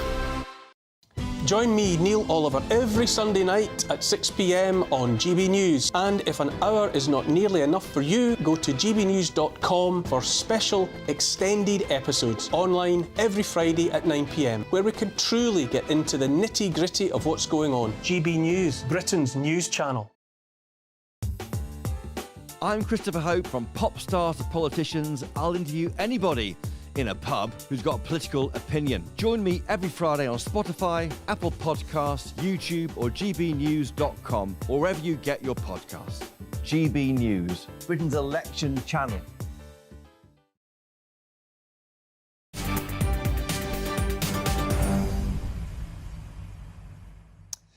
Welcome back. Your time is 4:24. I'm Martin Daubney. This is GB News. Now, later this hour, I'll get more on what's certainly the most controversial story at the moment, and that's the police officer who hit a calf with his patrol car. But before that, the polls simply aren't getting any better for the Conservatives, and one that came out over the weekend had them winning a pitiful 72 seats in next month's general election. Now, if they are wiped out on July the 4th, would it be time for them to go back to the future and bring back Boris Johnson? Well, if you recall, seems like a lifetime ago now, but he won a thumping majority in 2019. But he was ousted, of course, as Prime Minister in 2022. Well, I'm joined now by the journalist who thinks Boris Johnson should come to the rescue and save Britain from Sir Keir Starmer and Nigel Farage. And that's Trevor Kavanagh, who's a political columnist, of course, with The Sun. Trevor, always a delight. So I read your column this morning with much interest. Is it time to bring back the big dog? Well, I think Boris isn't going to come back immediately, but once the election is over and the dust settles on the wreckage of the Tory party, if the opinion polls are correct, that is, I think that's when he'll come back. And he'll need a safe seat. I think that someone will be happy to make one available to him. And he remains, whatever you think about Boris Johnson as Prime Minister, he remains one of the most potent vote catchers in the political world at the moment. So, and certainly I think that he has never really gone away. I think that he's been thinking in his period of exile about just what he could do to get back in. I mean, what else is he going to do with his life? Well, what do you think motivates Boris now? He must be earning a packet. He's away from the cut and thrust of daily politics, not having his life continually poured over and circumnavigated by journalists. Surely life's much easier for him outside of politics. Why would he be tempted back into the bear pit? Well, I think he's probably earning quite a good income from his freelance activities right now. But, you know, once you've been in a position of absolute power in the almost absolute power in Downing Street, It's hard to just become a newspaper columnist again. And although I'm sure he's enjoying his position of being able to snipe from the sidelines, especially against Rishi Sunak, who he blames for all his woes and the fact that he was brought down after delivering an 80-seat majority. I think that also motivates him, a feeling of perhaps revenge, quite understandably, against those ungrateful people who kicked him out after he took them to victory. Now, Trevor, you say, though, there's one fly in the ointment, and that fly, of course, is the shape of Nigel Farage. He also would like to be a future leader to rebuild the Conservative Party, and you intimate, perhaps, Boris and Nigel could do some kind of deal. Yes, the thing is about those polls you mentioned, if they were borne out by events, Nigel Farage and his Reform Party could end up with 6 or 7 seats in the Commons, which is quite a grouping. I mean, that's not a single voice. It's a little bit of... it's big enough for the Speaker to have to recognise them and give them a voice now and again in the debate. So I think that would transform events if indeed this Armageddon scenario ensued.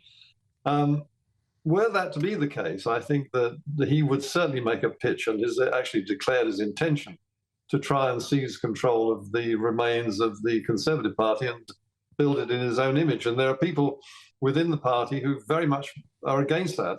People led by, for instance, David Cameron, who is not necessarily always an ally of Boris Johnson, but they are the sort of Remainers, the Wets, the people who don't like the right-wing lurch to the on immigration or net zero.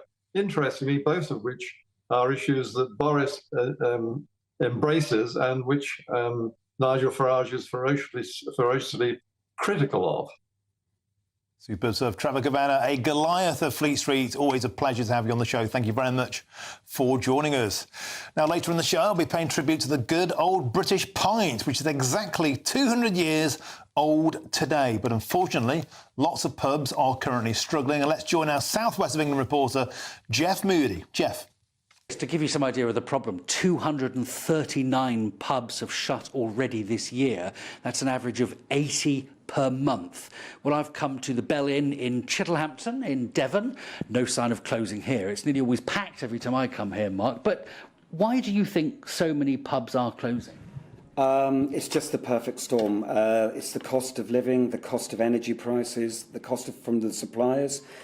The wages have gone up quite significantly in our industry, and like in every industry, and I believe it's made it very difficult for pubs with a lot of borrowings or high rent to carry on functioning to the levels that they'd like to. Do you think people have got out of the habit of going to the pub? Because in COVID, obviously, everybody stayed at home and people got used to drinking in their man caves, as it were, rather than coming out to the pub. Do you think that's part of the problem too? I believe the COVID has accelerated, I think, what was happening naturally over a period of time. I believe that the supermarket, the COVID, being at home, people got into that habit, maybe the Netflix, whatever at home, and I believe that has sort of accelerated what was happening slowly and naturally, if that makes sense. And there's an issue with VAT, isn't it? Because I could go to a supermarket and buy a bottle of wine and pay 5% VAT, but if I want to come and drink that wine in a pub, I'm paying 20% VAT, aren't I? Yeah, that doesn't seem very fair. Not at all. The industry is trying very hard to get the government, whatever government it might be, to help to level up the supermarket and the pub. They're looking at, I think, 12%, which would be a massive help to us, but it wouldn't be very popular with the people going to the supermarket, and I think the supermarkets run the country, so it might not be happening. So it would help the pubs, but it's not necessarily a vote winner. Mark, thank you very much indeed. So the message really is simple. Support your pub before it's too late. Superb stuff, Jeff, and I'll be drinking a pint later on. 200 years old today, the Great British Pint. Now, there's lots more still to come between now and 5 o'clock. As Reform said the government's net zero targets should be scrapped, I'll speak to a minister from the Energy Security and Net Zero Department in a few minutes who no doubt will disagree. But first, it's time for your latest news headlines with Polly Middlehurst.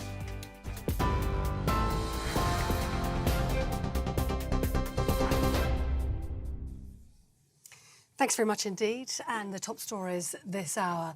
Reform UK has launched its election contract, described as a serious plan to reshape the way Britain is run.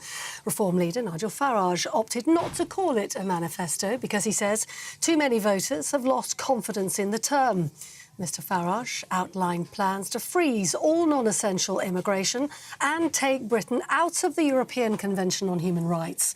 Reform UK would also introduce a new tax for employers who choose to hire workers from overseas, and earnings under £20,000 a year would be tax-free, the party says, with extra funds made available by abolishing the government's net zero targets. Mr Farage says he wants to restore trust in politics. The great British public, who want some hope, who want some aspiration, those at the lower end of the income scale who can't make ends meet, those who are trapped on benefits, and I mean trapped, they can't get off because you work for more than 16 hours a week, they take your benefits away, and we're aiming at those people, we're aiming at people who would like well-paid jobs in the manufacturing sector. Sir Keir Starmer, meanwhile, is promising an end to what he's called chopping and changing in government, which he says discourages investment in Britain. The Labour leader addressed port workers in Southampton this afternoon, outlining plans to inject £7.3 billion into a new national wealth fund. He also vowed to drive down child poverty after warnings the number of children affected by the two-child benefit cap will rise by a third over the next 5 years. But he says Labour won't make promises it can't afford and the cap will remain. Now, responding to Labour's economic plans, the Prime Minister Rishi Sunak said a government led by Sir Keir Starmer would only increase the tax burden.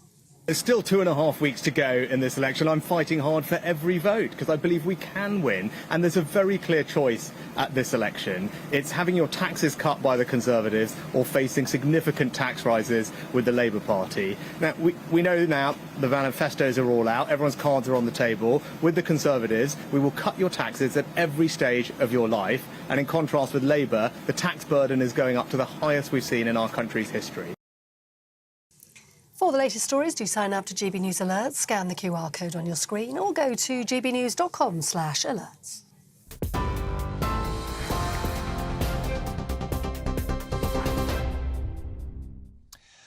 Thank you, Polly. Now, if you want to get in touch with us here at GB News, simply go to gbnews.com/yoursay, and I'll read out the best of your messages a little later in the show. I'm Martin Daubney on GB News, Britain's news channel. The latest GB News travel.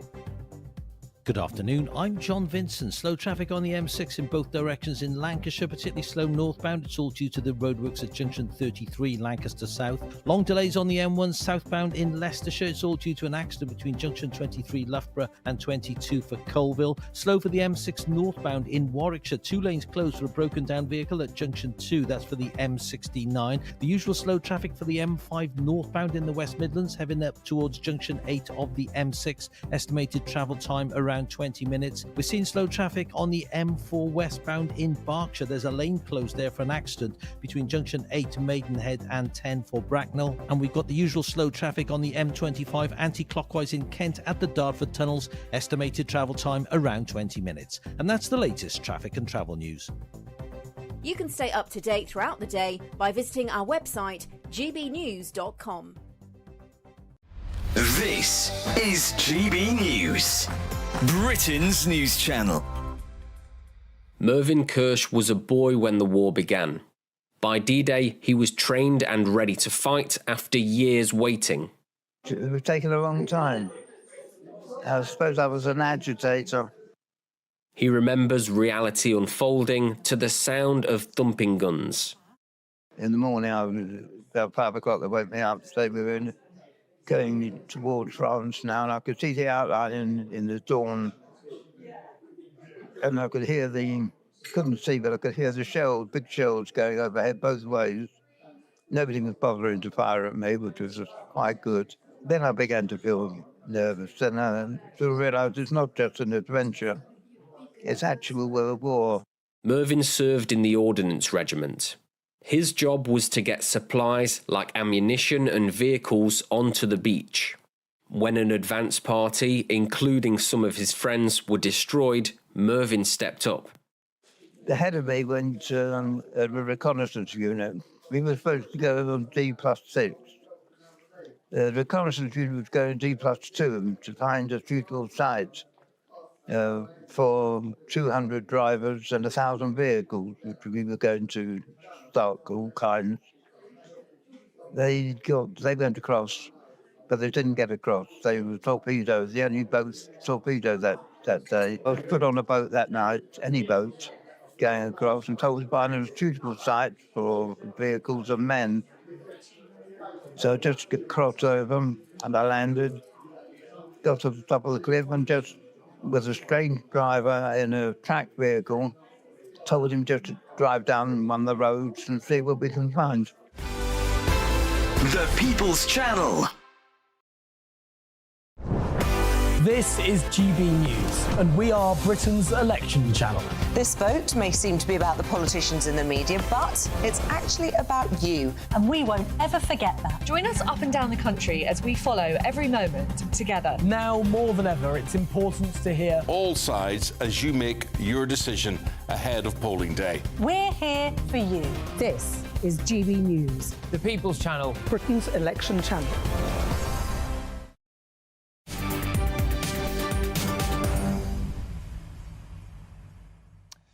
Welcome back. It's 4:38. I'm Martin Daubney. This is GB News. Now, later in the show, I look at claims that Emmanuel Macron has made the same mistake as Rishi Sunak and called an election that he's set to lose.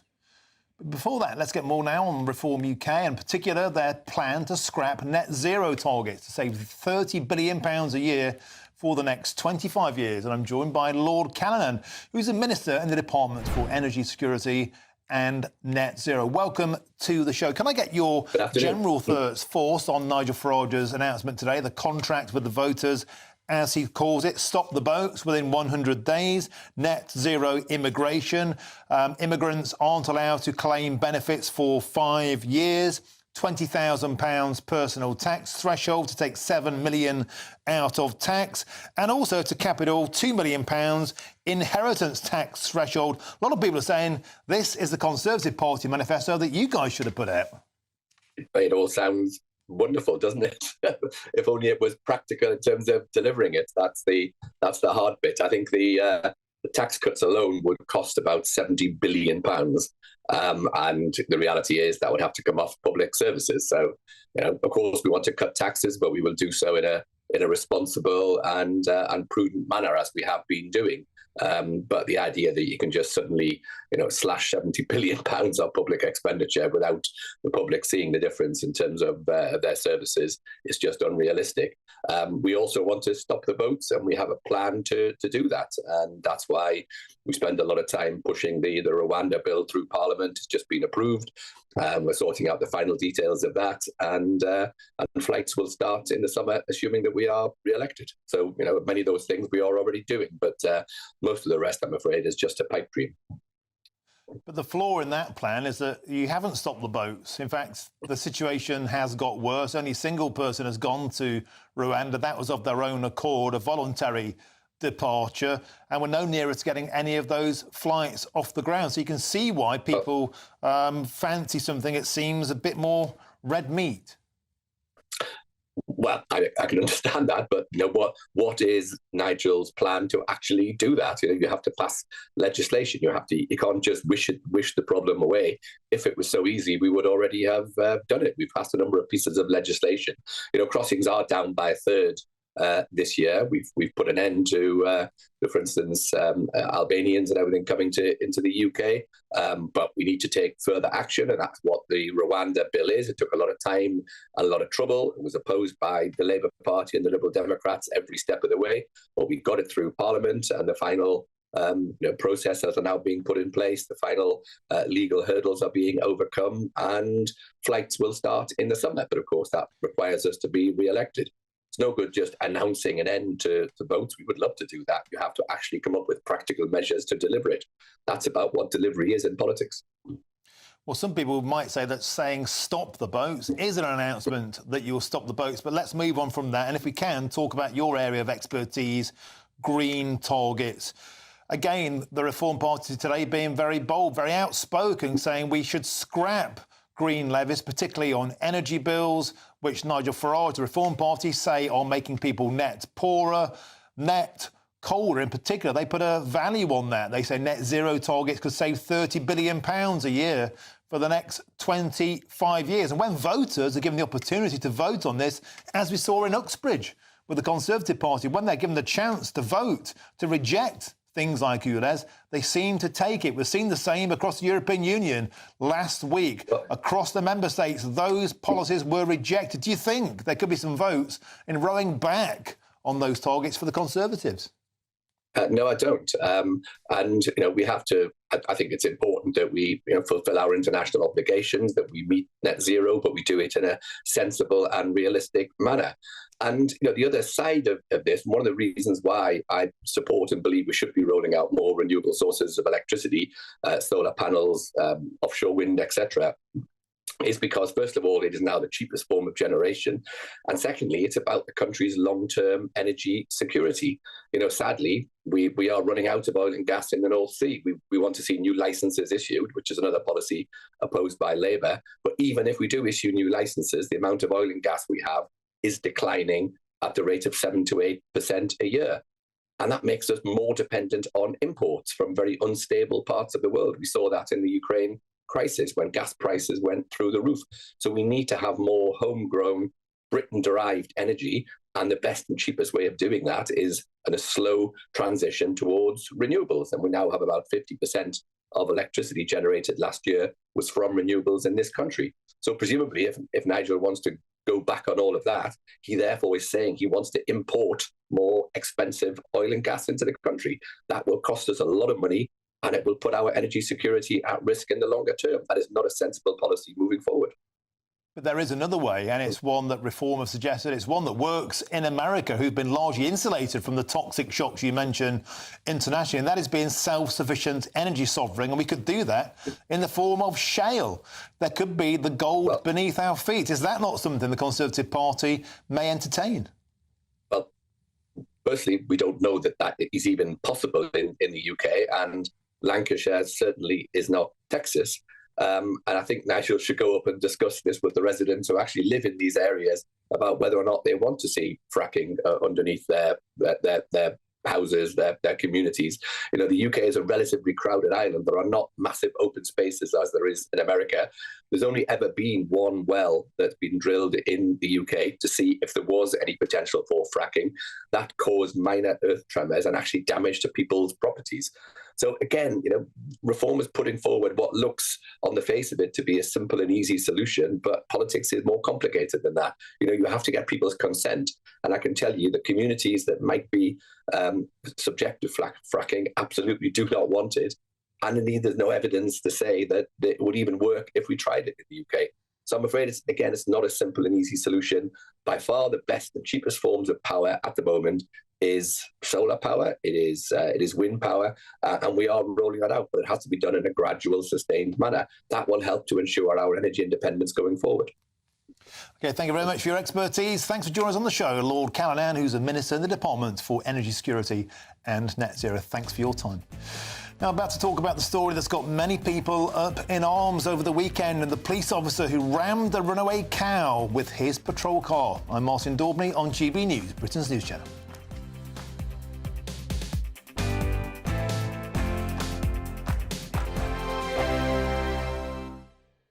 Hello again, welcome to your latest GB News weather update from the Met Office. The rest of the day will see further showers for many northern areas, but some evening sunshine to come as well. But across the north, that's where we've got low pressure in charge. It's bringing in a northerly wind as well. So here, it still felt quite cool through today so far, and that cool feel will continue for the far north of Scotland.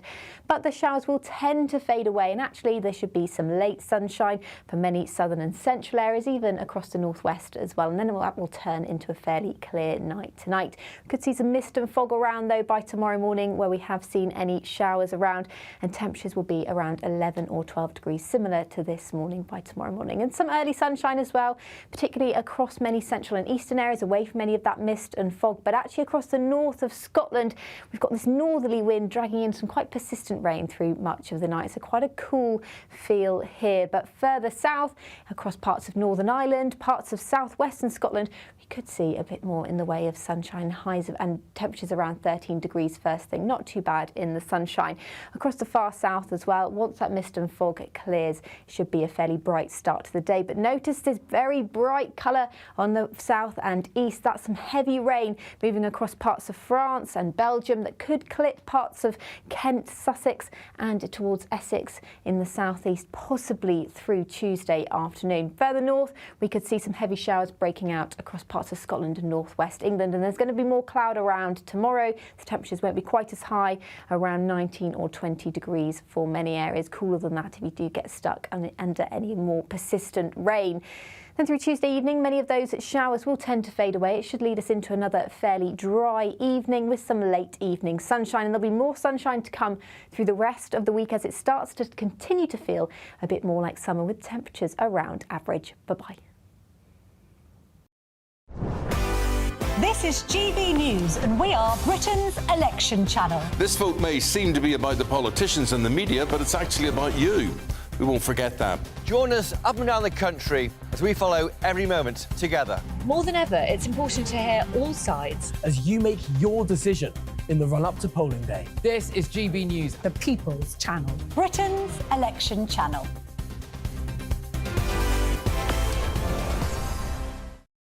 It's midday. Good afternoon, Britain. Your lunchtime update on the stories that matter across the UK.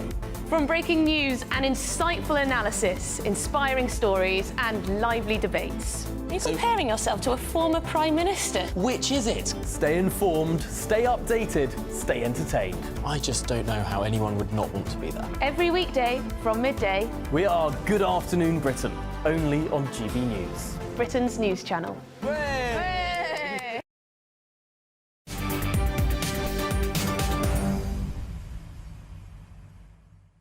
Welcome back. It's 4:48. I'm Martin Daubney. This is GB News. Now, at 5 o'clock, we'll hear from Nigel Farage and find out what he said when we asked him if he'd ever join the Conservative Party.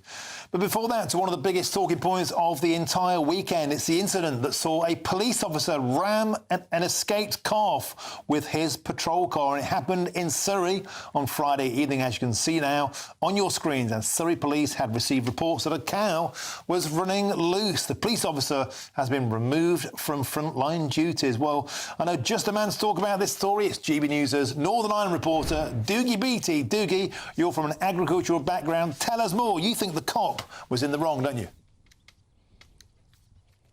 Oh, definitely. Oh, this policeman, it was either bad training or a very bad snap of the moment decision that he had taken. I mean, these cows, I've been around cattle nearly all my life, and they are a very intelligent animal. They all have their own little different characters as well. You take them to a milking parlour, I can assure you, you get to know the cows pretty well, because some like to be milked, some don't. You know, I mean, they're no different than any of the rest of us. And when you look at these animals, they hurt the same, but they're also a business product. I mean, these animals are worth about £3,000, and when you take the police car that hit it, it's also worth about, well, it's probably had about £3,000 worth of damage done to the front end of it. So it does make you wonder, was there not an easier way of dealing with this? One way you never deal with animals that are on the loose is to put flashing lights on and put them into the middle of a town or anywhere else where there's lots of activity going about. I mean, you quite literally get a bucket, put some stones in it, shake it, the animal will come over to you. You put a rope around its neck and tie it somewhere until the farmer comes along, or open a gate even into someone's garden and let it in, because you can be sure if it had ate the flowers or something in someone's garden, it wouldn't have been what happened next wouldn't have happened. And it is cruel. It is very cruel what just happened to that animal. I have no doubt that that animal has a broken hip or a broken back leg, and that animal may have to be destroyed. Doogie Beattie, thank you for that. Excellent stuff, as ever, there, with a moving accolade there towards those cows in the background too. Doogie Beattie, always a pleasure. Thank you very much. Now, will this general election campaign be remembered for one that's been fought and won on social media sites like TikTok? Well, former Home Secretary Suella Braverman is just one of many candidates, as you can see on screen, posting videos on the platform in an attempt to engage with voters, especially those who are younger. Let's find out what my next guest thinks about it. And I'm joined in the studio by the broadcaster, lawyer and futurist, Andrew Eborn. Andrew, TikTok was a platform much derided, much mocked, and now it's becoming a serious political force, especially amongst the young. Tell us more. Absolutely. It's all about Generation Z, basically from 1997 onwards, that's Generation Z, and that's how they get their news nowadays. And so if you're a politician, you want to reach the parts of the electorate that other politicians can't reach, you have to use their particular thing. So all sorts of politicians have started using it on that sort of basis. Joe Biden even started getting down with the kids. We've had great examples. We've had some appalling examples as well. And I think we've got a few. Trump, however, I'll give you some statistics. 1.5 billion monthly active users. If you had a look at Donald Trump, he had an interview very recently with his face-off with Logan Paul. There he is. And he got an incredible 118.7 million people viewed that particular trailer, so it was huge. Conservatives, they've got about 62.2 thousand followers. Labour got 200,000. But Nigel Farage, he's got like 750,000 followers, so it's working on that sort of basis.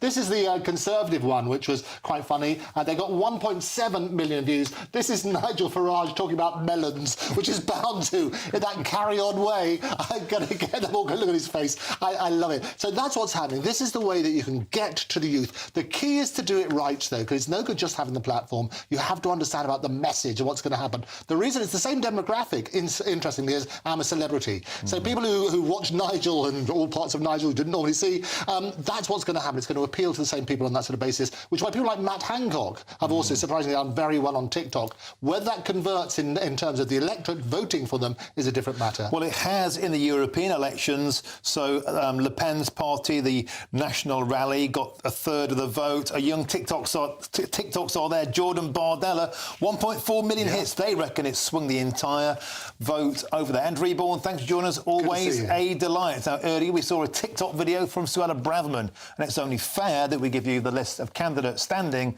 in Fareham and Waterlooville constituency. Now, of course, there's Suella Braverman, Conservative, Kevin Chippendale Higgin, Reform UK, Andrew Dean, Rejoin EU, Gemma Furnival, Labour, Bella Hewitt, Liberal Democrat, Robert Holiday, Hampshire, Independents, Baz Marie, Green, Nigel... and that's it.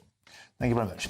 Now, Nigel Farage says he wants Reform UK to establish what he called a bridgehead in Parliament with a view to a full assault in 5 years' time. A radical set of ideas, he called them. Others say he must believe in fairy tales. We'll have a full analysis of Reform's contract with the people after this.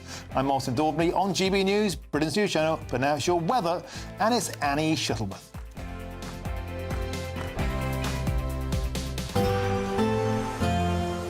A brighter outlook with Box Solar, sponsors of weather on GB News. Hello again, welcome to your latest GB News weather update from the Met Office. The rest of the day will see further showers for many northern areas, but some evening sunshine to come as well. But across the north, that's where we've got low pressure in charge. It's bringing in a northerly wind as well. So here, it's still felt quite cool through today so far, and that cool feel will continue for the far north of Scotland. But the showers will tend to fade away, and actually there should be some late sunshine for many southern and central areas, even across the northwest as well. And then that will turn into a fairly clear night tonight. We could see some mist and fog around though by tomorrow morning, where we have seen any showers around, and temperatures will be around 11 or 12 degrees, similar to this morning by tomorrow morning. And some early sunshine as well, particularly across many central and eastern areas, away from any of that mist and fog. But actually across the north of Scotland, we've got this northerly wind dragging in some quite persistent rain through much of the night. So quite a cool feel here. But further south, across parts of Northern Ireland, parts of southwestern Scotland, we could see a bit more in the way of sunshine, highs and temperatures around 13 degrees first thing. Not too bad in the sunshine.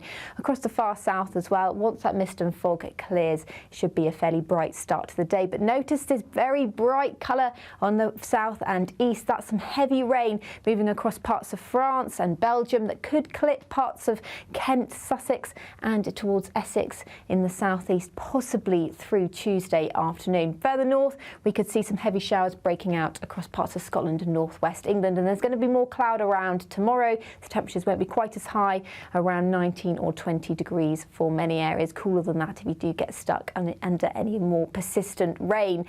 Then through Tuesday evening, many of those showers will tend to fade away. It should lead us into another fairly dry evening with some late evening sunshine. And there'll be more sunshine to come through the rest of the week as it starts to continue to feel a bit more like summer with temperatures around average. Bye-bye. Looks like things are heating up.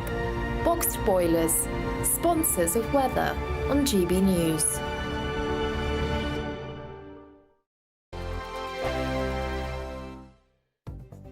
The latest GB News travel.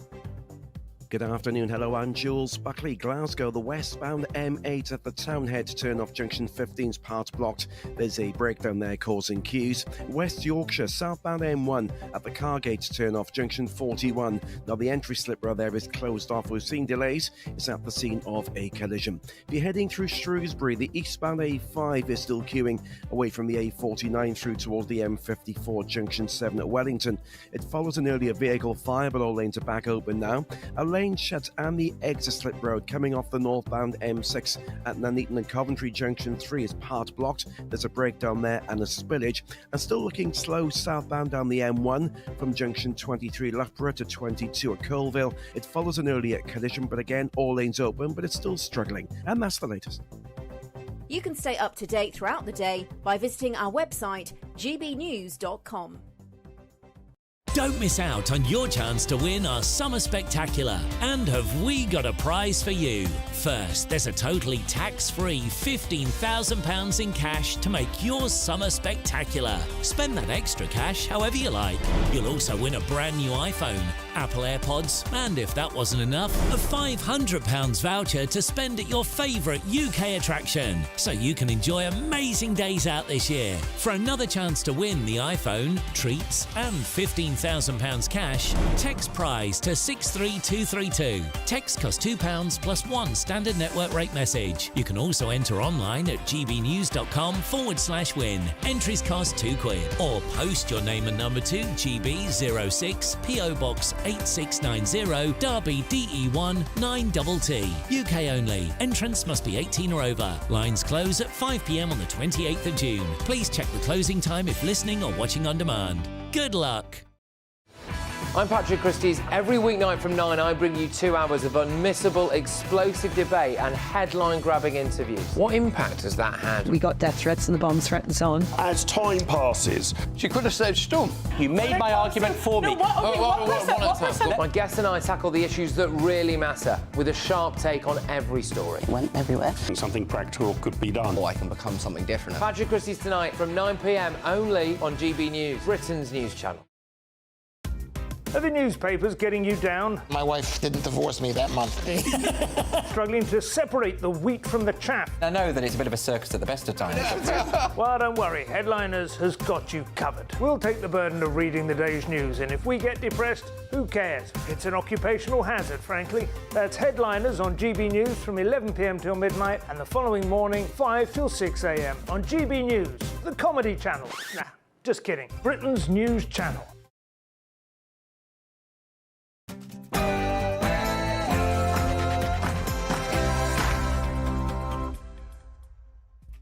A very good afternoon to you and a happy Monday. It's 5 p.m. and welcome to the Martin Daubney Show on GB News, broadcasting live from the heart of Westminster all across the UK. On today's show, stopping the boats in 100 days, an immigration freeze, slashing taxes and radically reforming the NHS. Today, Nigel Farage launched Reform's contract with the people. So is it common sense politics or is it unworkable, unaffordable, pie in the sky? And a police officer from Surrey has caused a nationwide beef when he ran over a calf at the weekend. We'll speak to a journalist who performed a moving tribute and took the calf a get well soon card. And today, the Great British Pint is 200 years old, and we'll raise a glass to an institution that no politician, not even the European Union, has ever dared to meddle with. That's all coming up in your next hour.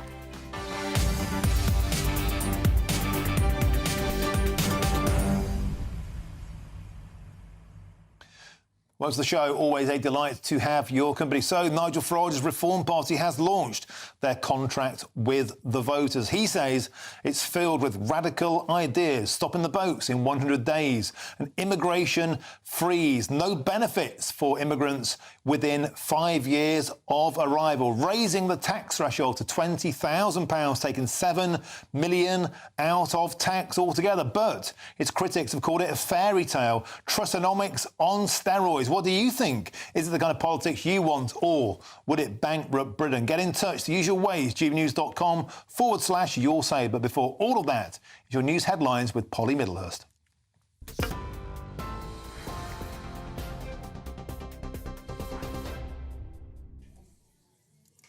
The main story from the GB newsroom at just after 5 o'clock. Reform UK has launched its election contract in South Wales, described as a serious plan to reshape the way Britain is run.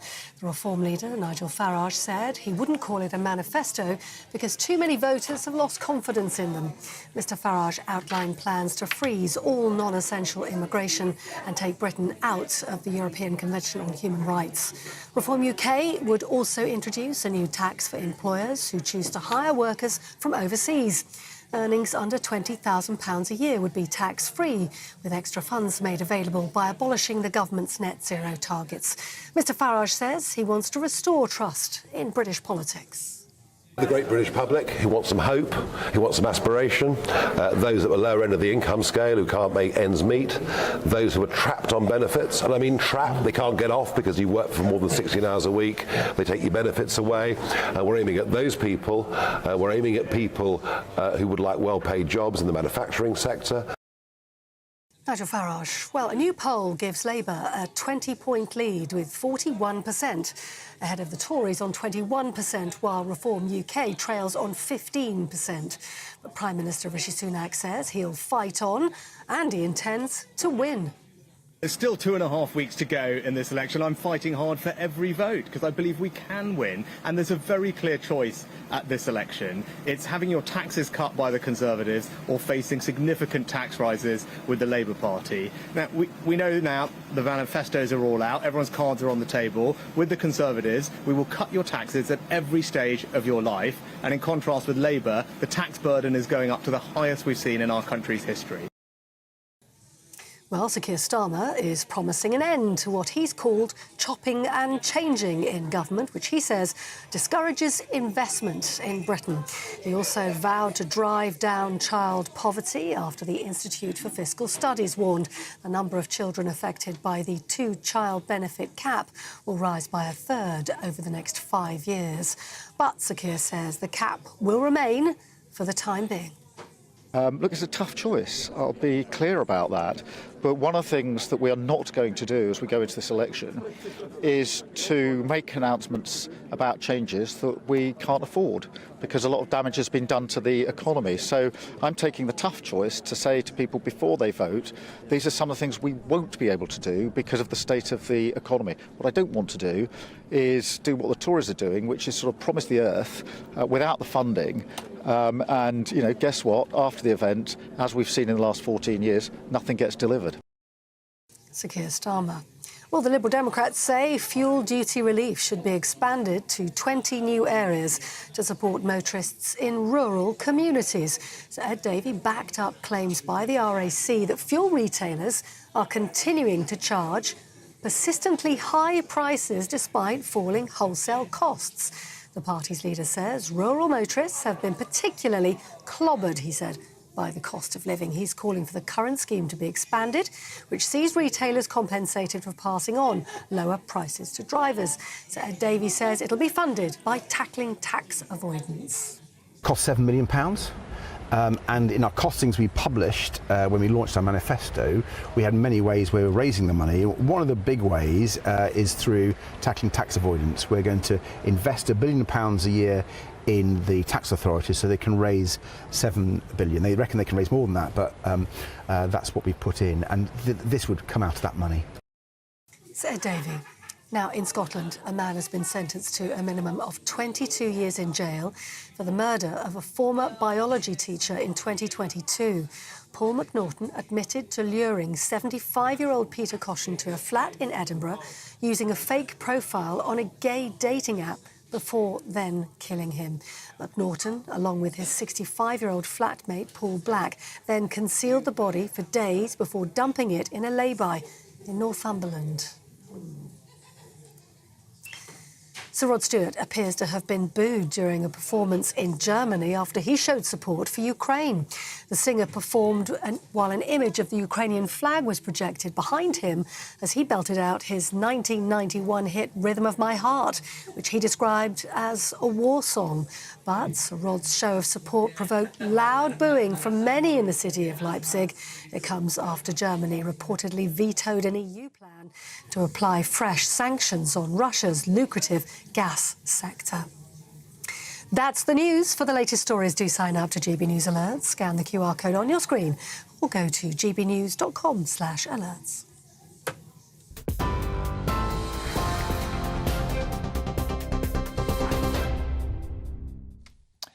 Thank you very much, Polly. Now we start this hour with Reform UK, and leader Nigel Farage has unveiled what he says is the party's contract with the people. Reformers pledge to freeze immigration, scrap net zero targets, reform public services, and will raise the minimum threshold of income tax to £20,000 a year. Now, Mr Farage stated Reform UK plans to restore trust in politics. Well, our political editor Chris Hope has spent the day with Reform UK in Merthyr Tydfil. The sun is finally shining on you there, Chris. So, as we would say, lots of red meat thrown out to the voters. The point is, Chris, the critics are already circling, saying this is fairy tale economics. It can't be funded. The critics are circling. Chris, tell us more. That's right. Hi, Martin. That's right. Well, I think in a sense, he's like in Jaws when you have, I think Brody just throwing over some chum into the water and see which sharks start to circle. There's no question. This document, this contract with you. Reform UK is to me like a Tory party manifesto on town steroids. But earlier I did speak afterwards to Nigel Farage and asked him what is his end game, and he was very clear. He thinks he can bring over some Tory MPs to join the Reform Party. He even named Jacob Rees-Mogg and Suella Braverman. Here's what he had to say. There isn't a Tory party. There isn't one. Come on. There isn't one. There is a Tory party, and Suella Braverman wants to marry me politically, you know, and David Cameron says he shouldn't go near me, and Lord Heseltine thinks I'm like Oswald Yes Mosley. or no to Tory GBNews party? viewers, will you ever be a member of the Tory party? I think it's extremely unlikely. It's not a no then.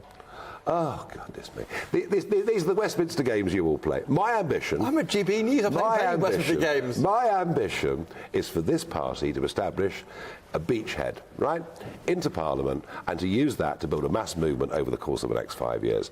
I don't think the Conservative Party will reform itself. There are people in there that are friends of mine who I'm close to. I very much hope they come and join me. Who are they? Well, you know who they are. I mean, they're, you know, okay. I mean, Suella and people like Jacob, they're in the wrong party. There you have a list of people who Nigel Farage is targeting, but he's got a long way to get there. He's got the election in 2.5 weeks' time, give or take. We will know if he's a one at the 8th time of trying, and is now an MP, and that's his first bridgehead he wants to build back into Parliament. But those policies we heard about today, Martin, stop the boats, take the boats back to France, a patriotic curriculum, lifting that level at which we start paying income tax to £20,000 a year. Farage told me that was to try and get people away from relying on benefits, make work pay. He talked about lifting the armed forces by 30,000 of trained members of the armed forces. None of this national service. In many ways, he's taken, I think, what's there that the Tory party are trying to do, and just turn up the amp to the max in order to try and win support from that party. And as he says, get a bridgehead to get back into Parliament. And then his target isn't this election, but the one after. And Chris, what's been extraordinary, but I guess predictable, is that the Conservatives are now turning their scalpel, their guns onto the numbers. It's £141 billion of promised tax cuts. Nigel himself said that these are radical, bold ideas, but the Daily Telegraph are calling it fairy tale economics. They're saying he's a saloon bar bore. Michael Gove coming out saying this is simply not possible. As you'd expect, he's certainly put the cat amongst the pigeons. He really has. The Institute of Fiscal Studies, the independent think tank, which does run its rule over spending plans, has said the sums don't add up at all, and they're saying that it's tens of billions of pounds out. Don't forget, Farage and Richard Tice are looking at £150 billion of cuts in spending, £5 in every £100 in the public sector just removed. And if you don't take out the spending, you're fired, was what Richard Tice said. Michael Gove, of course, he's a cabinet minister leaving Parliament.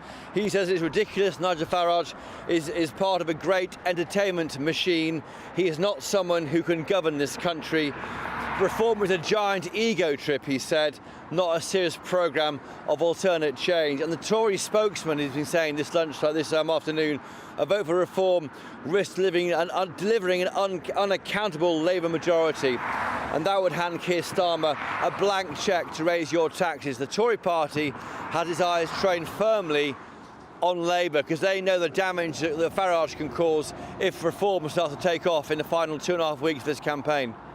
Yeah, thank you, Chris. Politics in the fast lane, but make sure you don't step into it. You stay safe on that hard shoulder there. Chris Hope, live from the campaign trail in Merthyr Tydfil, been with Nigel Farage earlier on today. Now, to get reaction to what Reform UK have said today, I'm now joined by Darren Jones, who's the Shadow Chief Secretary to the Treasury. Darren, thank you very much for joining us on the show. Now, I know you'd like to talk about job creation, a new Labour scheme, 650,000 new jobs. But before that, if I may, I'd like to ask for some reaction to Nigel Farage's announcement, the Reform Manifesto pledged, the contract with the voters earlier, and specifically, Darren, he said he chose Wales because it exemplifies what the country, the rest of the country, could look like if the Labour Party gets into power. And he mentioned in Wales, council tax is higher, about £500 per household higher, spending per capita is higher, NHS waiting times are 50% longer, education, Wales is behind on every subject. You even have 20-mile-an-hour speed limits. Nigel Farage used Wales as an example of what Britain would look like under Labour. What's your response? Well, I mean, good to be with you. Look, we should look at the Reform Manifesto for what it is, and it's largely fictitious. The independent economists have pointed out today, as you've just heard there from Chris, that it's entirely unfunded. It promises tens of billions of pounds of spending without any explanation as to how it's going to be paid for. So you just can't take it with any credibility. And the thing that's surprising about this, you might expect that from the Reform Party, but it's exactly the same for the Conservative Party manifesto, because we heard today that Jeremy Hunt, the Conservative Chancellor, has admitted to his own constituents that the money that had been put aside to pay for new promises in the Conservative Party manifesto does not exist, that the money is not there. The things they said they were going to raise money from, they've already tried to do that when they were in government and spent it already. So we seem to be in this world where, whether it's the Conservative Party or the Reform Party or, quite frankly, the Green Party, they just seem to be coming up with these fictitious manifestos with no idea how they're going to pay for it. The public deserve better. OK, so with that in mind, Darren Jones, let's talk about your new pledge here, 650,000 new jobs to make Britain better off. Sounds fantastic. What kind of jobs? Where do they come from? Where will they be? And what will they pay? Sure. Well, this number comes from our announcement today for a national wealth fund. This is money that we have allocated in the Labour manifesto, over £7 billion, that will be invested alongside private sector businesses. And we know from talking to those private sector businesses that in certain areas, if we invest £1 of public sector money, you can get £3 out of the private sector business. And these are in sectors where we've got to work together. For example, decarbonising the steel industry, where you still want steel jobs to be in the UK, not to lose them to overseas, helping with the car manufacturing processes and setting up new markets like hydrogen and tidal. And these jobs tend to be in industrial heartlands or former industrial heartlands across the country, where there are not always many other employment opportunities. And that's why we think it's important to create these new jobs in those industrial heartlands working with the private sector, and we've calculated that that will create up to 650,000 of those jobs across the country over the course of the next Parliament. But Darren Jones, a specific reason that Nigel Farage chose Merthyr Tydfil was just down the road from Port Talbot. You talk about a manufacturing industry that's credible and sustainable. We had that. But the steel corporation there has closed down. That's run by the Labour Party in Wales. And it was closed because of carbon targets, of net zero targets. You talk about arc furnacing, that's recycling steel. You're laughing away, but an industry closed in Port Talbot of steel. Those are the kind of jobs that they want, but they were closed because of net zero targets. Presumably there'd be even more of those if the Labour Party got in. No, forgive me, I shouldn't laugh. But your question, if I might say respectfully, was a little wrong. The Port Talbot isn't run by the Labour Party; it's run by Tata Brothers, the Indian company that owns it. And one of the reasons they closed the blast furnace was because the Conservatives failed to do a deal with them in the way that we would do with our National Wealth Fund. This is exactly an example where the Labour government will work with businesses to protect and create jobs in those industries where we want to protect them. And it's not about carbon targets because there aren't any yet in the UK. The reason this was a problem at Port Talbot was because the Tata business that owns it didn't see a viable future, a viable strategy, an industrial strategy in this country that showed that they could continue to make profits in that area to pay for their workers. That's exactly the type of sector where the government needs to intervene alongside the private sector, as we will do with our National Wealth Fund, to protect important jobs such as those. OK, so I'll ask you again then. So 650,000 jobs, who wouldn't want that? But what kind of jobs and where? Just a little bit of detail I think people would appreciate. Sure. Well, the sectors that we've prioritised in our National Wealth Fund is set out in our manifesto. It will be people that make electric batteries for electric vehicles. It will be people doing steel production, often using electric arc furnaces or possibly hydrogen in the future. So kind of new types of processes for steel. Is about helping build out the capacity in our ports so that we can construct wind turbines that are big wind turbines that then get shipped out into offshore wind farms. It's about working in industrial zones to try to create and store hydrogen for use in the electricity system. So these are kind of hands-on, well-paid, unionized manufacturing jobs, which are really, really important for the UK economy. And they're sectors that are vulnerable to investment going overseas if we don't play our part, as a future Labour government will do if we win the election, with our National Wealth Fund. OK, superb. Thanks for joining us. Darren Jones, who's the Shadow Chief Secretary to the Treasury. Thank you very much for joining us on the show. And let's get more on the Labour Party now. And our political correspondent Olivia Utley has spent the day with Sir Keir Starmer. Olivia, welcome to the show. So you spent the day on the campaign trail. We just heard there for about 650,000 new jobs. We also saw the spectacle earlier on of Jonathan Ashworth shredding the Tory party manifesto. It's been a busy day. Tell us more. It's been a very busy day on the Labour battle bus. Labour have been really keen to talk about the 650,000 new jobs that the party claims it will create if it gets into power. Those are 650,000 green jobs funded by this new National Wealth Fund, which the Labour Party would like to introduce. It's a model which it will be copying from other countries. Essentially, for every £1 of taxpayer investment, the party wants to raise £3 of private sector investment in the green industrial revolution. Obviously, Rachel Reeves and Keir Starmer have massively scaled down their plans for that green industrial revolution. Once upon a time, it was going to be £28 billion. Now it's just that 7.3 billion. But they are hopeful that it can create some new jobs. There was a little bit of confusion over whether those 650,000 jobs would actually be new jobs, because the Labour Party has said that it would not allow any new domestic oil and gas rigs in the North Sea. And that, of course, would mean that lots of jobs ended up being lost. Are those 650,000 jobs mainly just replacing jobs that would have been lost anyway, or are they new? We haven't yet really got a satisfactory answer to that. Keir Starmer is looking comfortable, at ease, as well you might expect at the moment. But the only thing that's troubling him a little bit is this argument that's going on within his party about his decision not to promise to scrap the two-child benefit limit. That's something which Nigel Farage has actually said that the Reform Party would scrap. And of course, there are plenty of people to the left of Labour who really don't like the idea of this Conservative policy staying on the statute book. I asked Keir Starmer about it earlier for GB News, and this is what he had to say. Look, I understand the importance of dealing with child poverty, and the last Labour government had a strategy for dealing with child poverty, and we will have a strategy for dealing with child poverty. And there are many aspects to that in terms of the bearing down of costs and the bills that are on every household. So there are things that we can do. On a two-child cap, look, it's a tough choice. I'll be clear about that.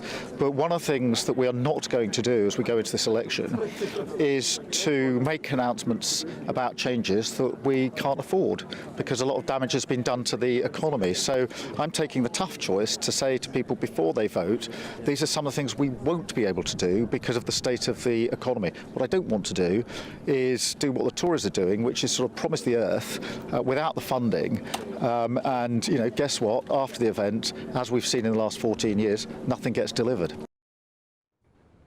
Keir Starmer is very keen to say at the moment that he won't be changing his mind on this, but I think it's possible in the next 2.5 weeks, with lots of pressure from his backbenchers and even possibly from his own shadow frontbench, that he ends up caving and ends up promising to scrap that two-child benefit policy. That, though, is a fly in the ointment for Keir Starmer. At the moment, everything is looking pretty great for him. It looks like pretty plain sailing, and he doesn't seem too perturbed by the Reform manifesto launch day, even though, actually, Reform are bearing down on the Labour Party in some of their heartland areas in the north. But with the sort of poll lead that Keir Starmer is enjoying at the moment, that doesn't seem to be too much of a problem for him. Libby Udley, fantastic update there, live from Gloucestershire on the Labour Party campaign trail. Thank you very much. Now it's time now for a Great British giveaway and your chance to win over £16,000 worth of prizes. That's 15 grand of cash, tax-free, and a whole host of summer treats on top. Now, it could all be yours, but you've got to be in it to win it. Here's all the details that you need to enter. Don't miss out on your chance to win our Summer Spectacular. And have we got a prize for you? First, there's a totally tax-free £15,000 in cash to make your Summer Spectacular. Spend that extra cash however you like. You'll also win a brand new iPhone, Apple AirPods, and if that wasn't enough, a £500 voucher to spend at your favourite UK attraction, so you can enjoy amazing days out this year. For another chance to win the iPhone, treats, and £15,000 cash, text WIN to 63232. Text costs £2 plus one standard network rate message. You can also enter online at gbnews.com/win. Entries cost £2, or post your name and number to GB06 PO Box 8690 Derby DE1 9TT. UK only. Entrance must be 18 or over. Lines close at 5 p.m. on the 28th of June. Please check the closing time if listening or watching on demand. Good luck. Now, coming up, I'm going to bring you a special report on the crackdown on gun crime. Police say firearms are increasingly brought into the UK by criminal gangs from abroad. And one mother who lost her son tells us about her grief. I'm Martin Daubney on GB News, Britain's news channel. I'm Patrick Christie's. Every weeknight from 9, I bring you 2 hours of unmissable, explosive debate and headline-grabbing interviews. What impact has that had? We got death threats and the bomb threats on. As time passes, She could have saved Storm. You made my argument for me. My guest and I tackle the issues that really matter, with a sharp take on every story. Went everywhere. something practical could be done. Or I can become something different. Patrick Christie's tonight from 9 p.m. only on GB News, Britain's news channel. This is GB News, Britain's news channel. In places like News Corp, right, an organisation I know reasonably well, when that poor guy died in America, George Floyd, you're talking about? Yes, they had a 9-minute silence for him, right? a more absurd and ridiculous idea I'd never come across in my life. How do you feel about 9 minutes for George Floyd? Well, of course, that's the length of time that he was strangled by a police I know why it officer. was, but how do you feel about that? Well, I think a lot of the black staff in particular in News Corp probably appreciated the fact that it was taking a stand. And if you look at business... Why do they need to take a stand about what the police do in the United States? Okay, well, what of about the America? guy... What about the jeweller tonight who has died in Richmond in Surrey when two, how should we put them, hoodlums of colour actually had a chokehold? He went home and he killed himself. There are lots of things going on in our world, as you well know, which are very upsetting. Okay. And if we're going to stop every time that somebody dies in unfortunate circumstances, we'll never get any work done. Well, Stella, a final word to you. I think sometimes, yes, equality and diversity can be a waste of money when it goes to things that are not necessary for the function of the organisation. But when just last year you had Birmingham Council being pushed into bankruptcy because they were found out to not have given women equal wages. No, then because they paid bin men more than they paid cooks. But then you can see Ben's point that if they had someone who was looking appropriately in equality and diversity and the actual practical policy implications of what they were doing, then maybe you wouldn't have this situation. You wouldn't have this legal liability. That's what Ben is saying. This is a multi-million pounds organisation. Like, it needs to have someone looking seriously and taking responsibility for these decisions. The People's Channel. I'm Christopher Hope. From pop stars to politicians, I'll interview anybody in a pub who's got a political opinion. Join me every Friday on Spotify, Apple Podcasts, YouTube or gbnews.com, or wherever you get your podcasts. GB News, Britain's election channel. I'm Michael Portillo. This is GB News, the People's Channel, Britain's news channel.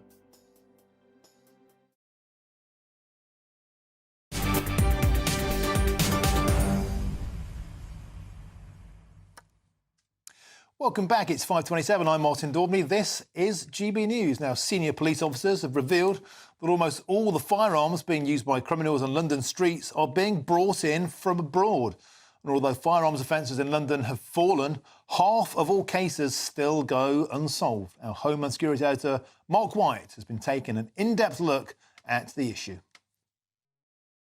At this train station in Luton, firearms officers move in on an armed suspect.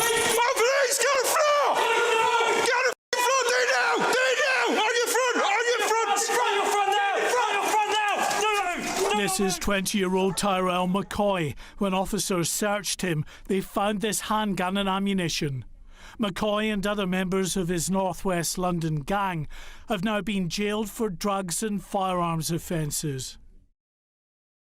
I'm scared to think about his last moments, because I think if I do, that's when I know I'm going to hit that black hole and I might never, ever come out of it.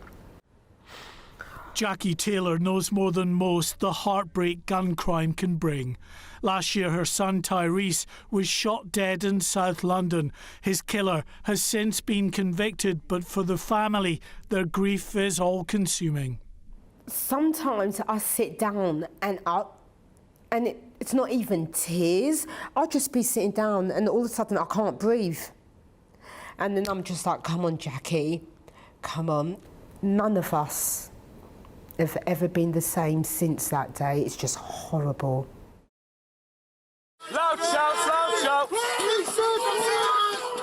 Across the capital, police have raided dozens of addresses in recent weeks in a crackdown on the criminal gangs involved in gun crime, arresting more than 50 and seizing dozens of weapons. The Met say firearms offences have fallen to a 15-year low in London. But many criminals still manage to acquire guns, often from other crime groups overseas. Well, the majority of illegally held firearms here in this country come from abroad. But having said that, we often see converted blank firers, which are legal. They're used for things like starting pistols, gaming, etc. Currently, we're seeing converted firearms coming in from places like Turkey. It fluctuates over the years. This South London criminal, Danny Butler, is now serving an 18-year jail term after officers searched his home. and found 6 firearms. Some, including a loaded handgun, were found in his young children's bedroom drawers. Across the capital, police are continuing to pursue the gun criminals. But it is, it seems, a never-ending battle against those determined to carry these deadly weapons. Mark White, GB News. Fantastic report there by Mark White. Now, there's lots more still to come between now and 6 o'clock, and I'll get more on what's certainly been the most controversial story of the weekend. And that's the police officer who rammed a calf with his patrol car. But first, it's time for your latest news headlines, and it's Polly Middlehurst.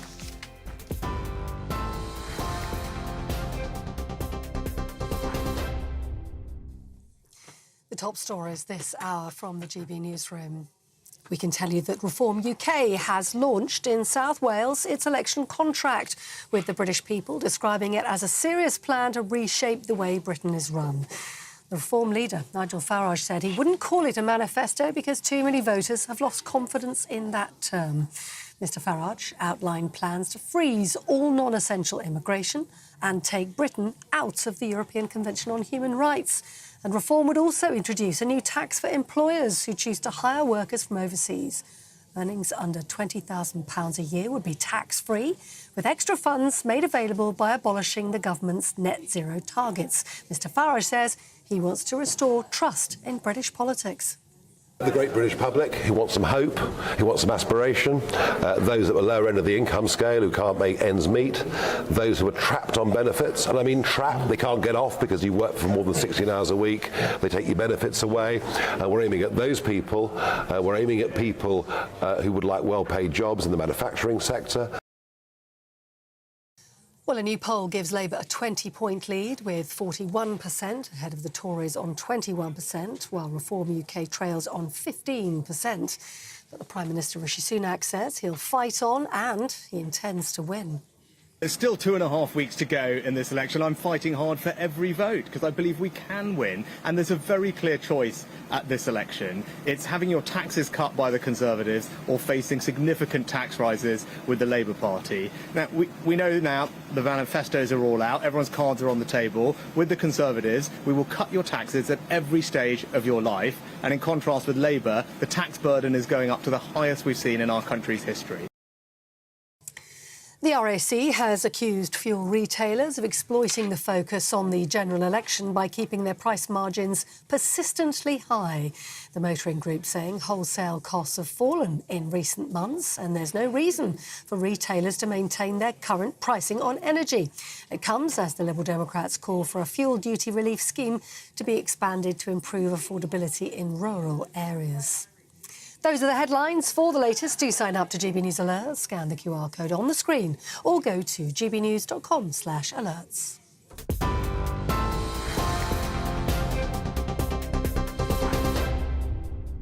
Cheers Britannia Wine Club proudly sponsors the GB News Financial Report. Taking a quick look at today's markets, and the pound buying you $1.2689 and €1.1835. The price of gold, £1,824.12. And the FTSE 100 closed the day today at 8,142.15. Cheers Britannia Wine Club proudly sponsors the GB News Financial Report.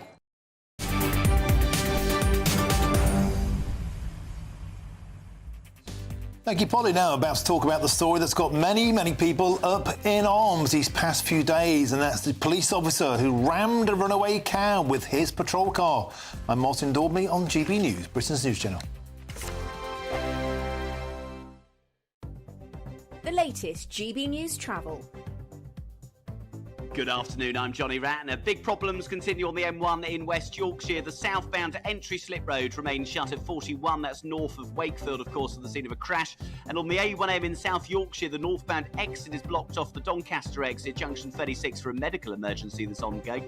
Now back to the M1. It's really slow south through Bedfordshire. One lane is out, 13 to 12, Bedford to Flitwick at the scene of a crash. M11 partly blocked northbound heading out of London into Essex just before 5 at Loughton by an obstruction. Queues back to the North Circular particular, and in East London, heading towards the Blackwall Tunnel, the A102 closed from the Sun and Sands roundabout to the Woolwich Road flyover following a collision. Finally, in Devon, north of Teignmouth, just south of Dawlish Town Beach, the A379, the Teignmouth Road, is closed at the scene of a two-vehicle collision. That's the latest. You can stay up to date throughout the day by visiting our website, gbnews.com. GB News Breakfast, every day from 6 a.m. Taylor Swift is in town. Her billion-dollar blockbuster Eras tour will arrive in this country today. What can we expect? Yes, that's right. This tour has been a long time in the making. It kicked off last March in America, in Arizona. So it's eventually now made its way to the UK, and tonight it will be kick-starting in Edinburgh. It will also have dates in Liverpool, Cardiff, Dublin and London.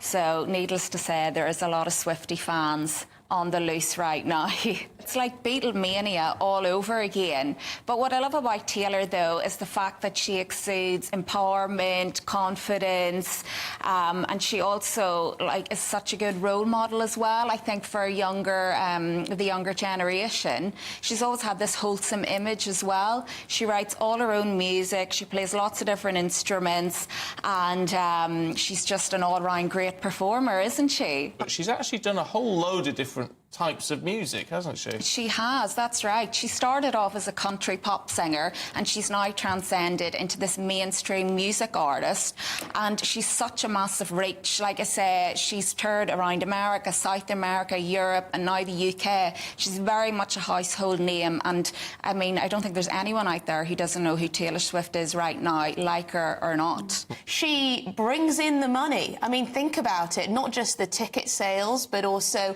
all of the hotel accommodation people are booking, or the transport, or the extras, the food, the drink, the what do you call it? All the stuff that you buy that goes merch, all of that, the Swiftie merch. Yeah. She's a boom to the economy. The People's Channel. This is GB News, and we are Britain's election channel. This vote may seem to be about the politicians in the media, but actually, it's about you. And we won't forget that. Join us up and down the country as we follow every moment together. More than ever, it's important to hear all sides as you make your decision ahead of polling day. We're here for you. This is GB News, the People's Channel, Britain's election channel.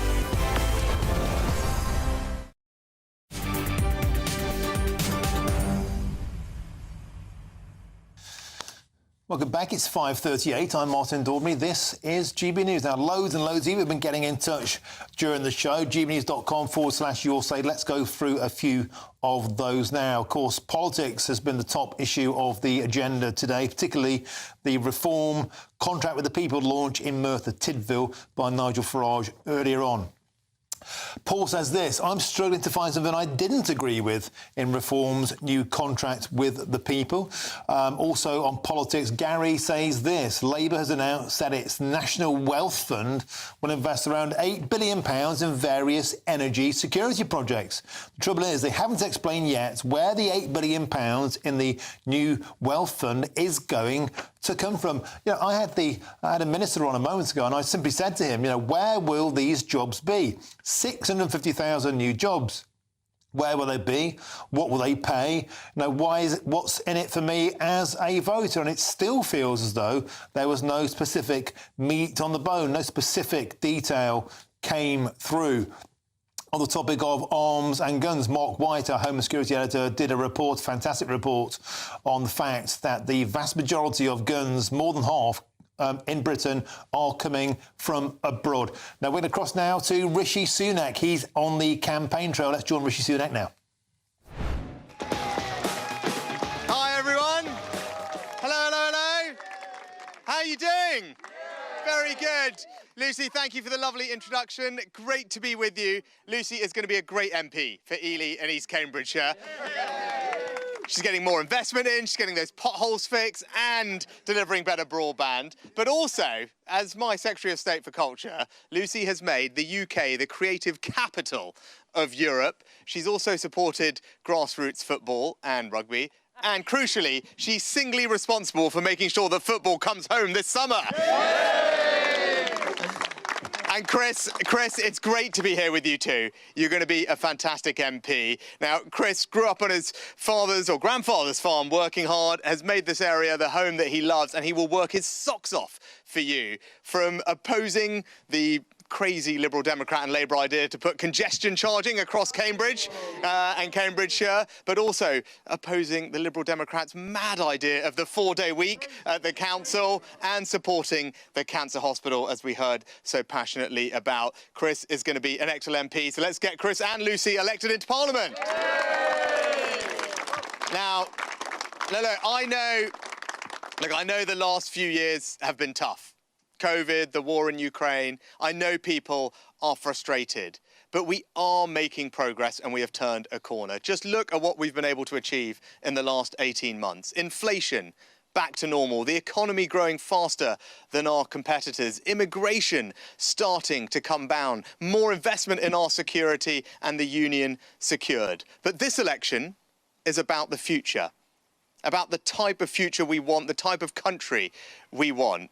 And as you saw in our manifesto just last week, we have got a clear plan, a bold set of actions to deliver a secure future for everyone across our country. And that starts with tax cuts. Tax cuts that are anchored in our values, tax cuts for people at every stage of their life. Now, as Conservatives, we want everyone's hard work to be rewarded. That's why we're going to keep cutting national insurance until we halve it for millions of people.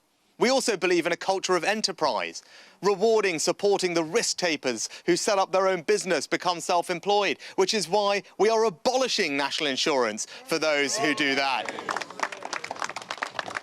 Now, we also believe in supporting families as Conservatives, which is why we're going to cut taxes and make sure child benefit works better for hundreds and thousands of families. And we know how important it is to own your own home. We want everyone to get on the property ladder, which is why not just will we have a new Help to Buy scheme for all the young people out there who want to buy the home, we are also going to abolish stamp duty for first-time buyers. But we also, as Conservatives, believe in a country where if you work hard all in your life, if you put in, then you deserve support and dignity in retirement. That's why we introduced and protected the triple lock, but that's why in the next Parliament we will go further with a triple lock plus, taking pensioners out of paying income tax ever on their state pension, something that the Labour Party have failed to match, demonstrating once again that it is only the Conservatives who will stand up for Britain's pensioners, my friends. So, be in absolutely no doubt, a vote for the Conservatives at this election is a vote for tax cuts, because that's what we need. Now look, and we've seen the offering from the other lot. In spite of all of these things that we're doing, they haven't matched a single tax cut.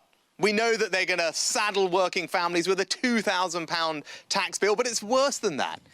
The independent forecasts now show that under a future Labour government, the tax burden in this country would rise to the highest it's been in our history.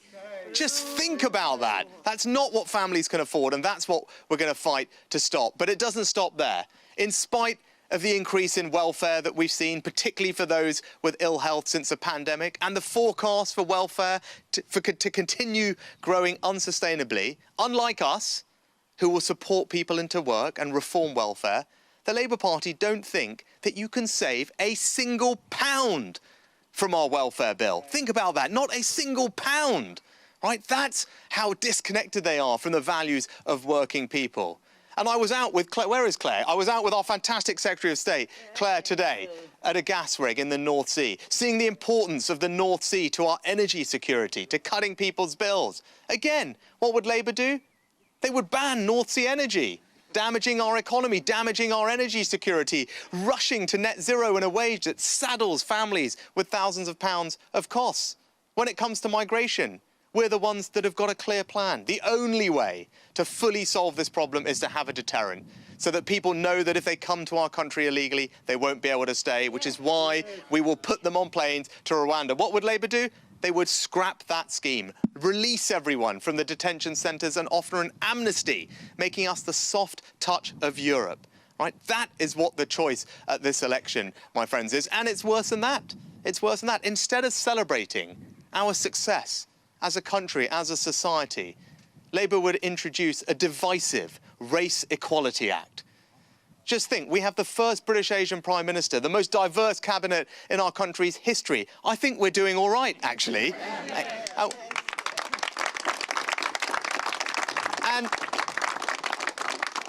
And they have singly failed to give reassurance to women and girls that they will protect their rights and their spaces. It is only the Conservative Party in this election that is going to reform the Equalities Act, making it crystal clear that sex means biological sex, because that's what we believe in and that's what the country wants. Now, I get asked a lot about the polls, as you might imagine. And do you know what I say? I said the only poll that matters is the one on July 4th. And we are going to fight every day until that election. And it's important that we do, because if those polls were replicated at a general election, it would mean handing Labour and Keir Starmer a blank cheque to do whatever he wanted. Put up everyone's taxes completely unchecked with no one to stand up to them. And that's why this election is so important. That's why we need to fight so hard, because at this election, there is only one party that is going to deliver a government that cuts everyone's taxes, and it's the Conservatives. Yes. There's only one party that is going to stand up for the values that our country believes in: opportunity, freedom, security, aspiration, and it's the Conservative Party. And it is only one party that has a clear plan that will take the bold action to deliver a more secure future for our country, and it's the Conservative Party. So let's get out there, let's fight hard, let's get everyone to vote Conservatives so we can stand up for Britain, my friends. Yeah. All right. Very nice.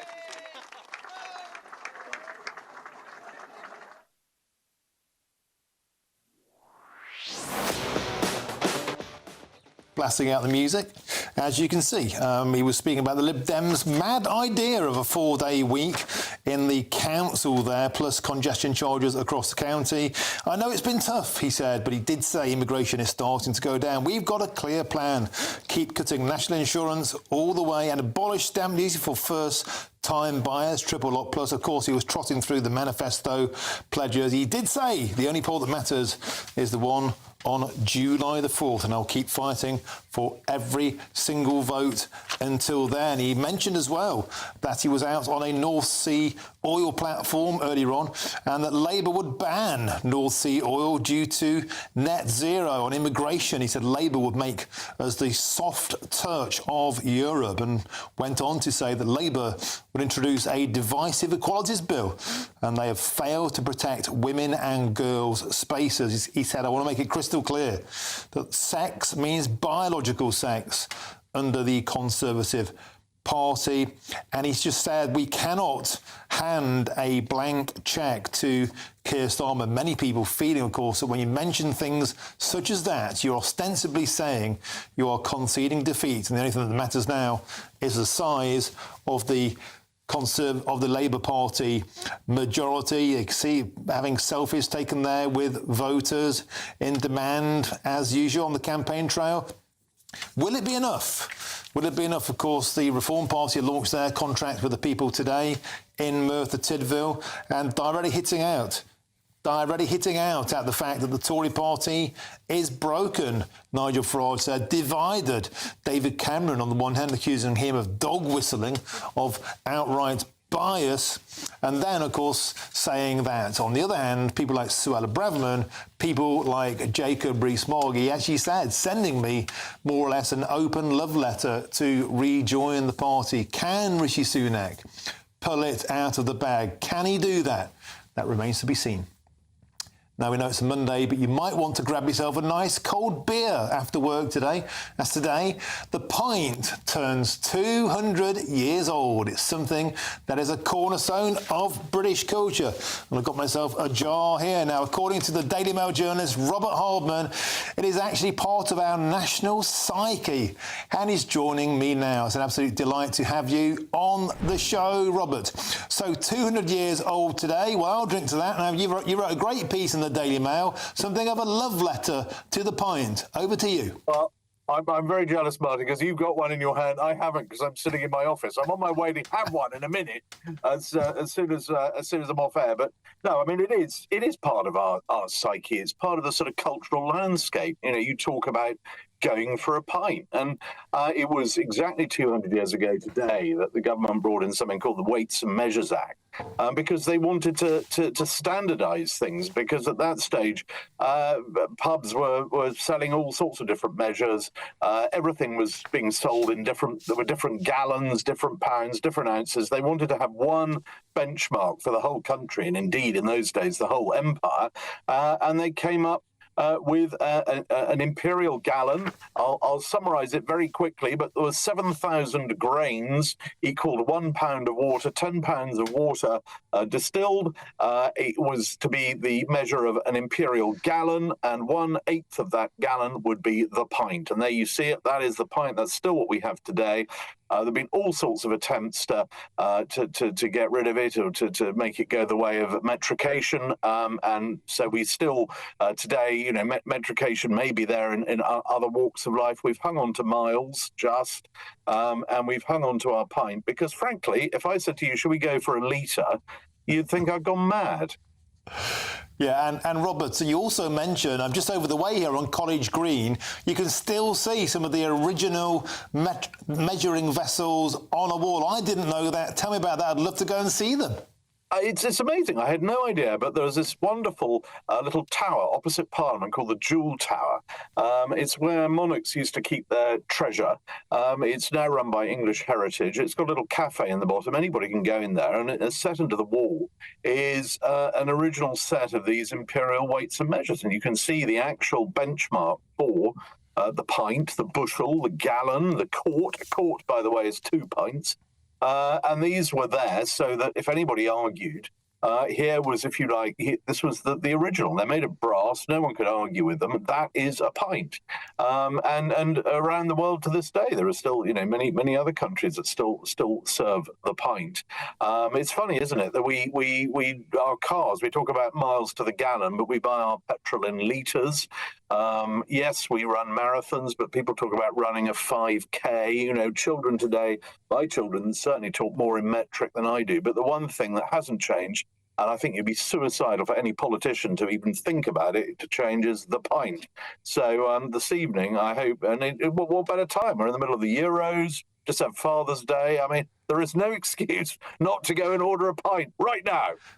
Well, I never need an excuse, Robert. And the thing that I loved about your article as well is it's not just about a pint of beer. It's about bringing the community together. 80 pubs a month closing. We need the pints more than ever, Robert. We do, absolutely. And if you talk to the British Beer and Pub Association, who represent all the pubs and the breweries, I mean, they make this point that, you know, pubs are closing all the time, yet pubs are a central part of our community. And once the pub goes, everything kind of just dwindles. You know, you take the pub out of a high street, suddenly footfall goes down. And of course, there are lots of other things you can drink. I mean, you don't have to go and drink alcohol. There are all sorts of things you can drink in a pub. But central to any pub's existence is the pint. I mean, that's why when beer taps in pubs, they're calibrated so that 2 pulls will deliver a pint.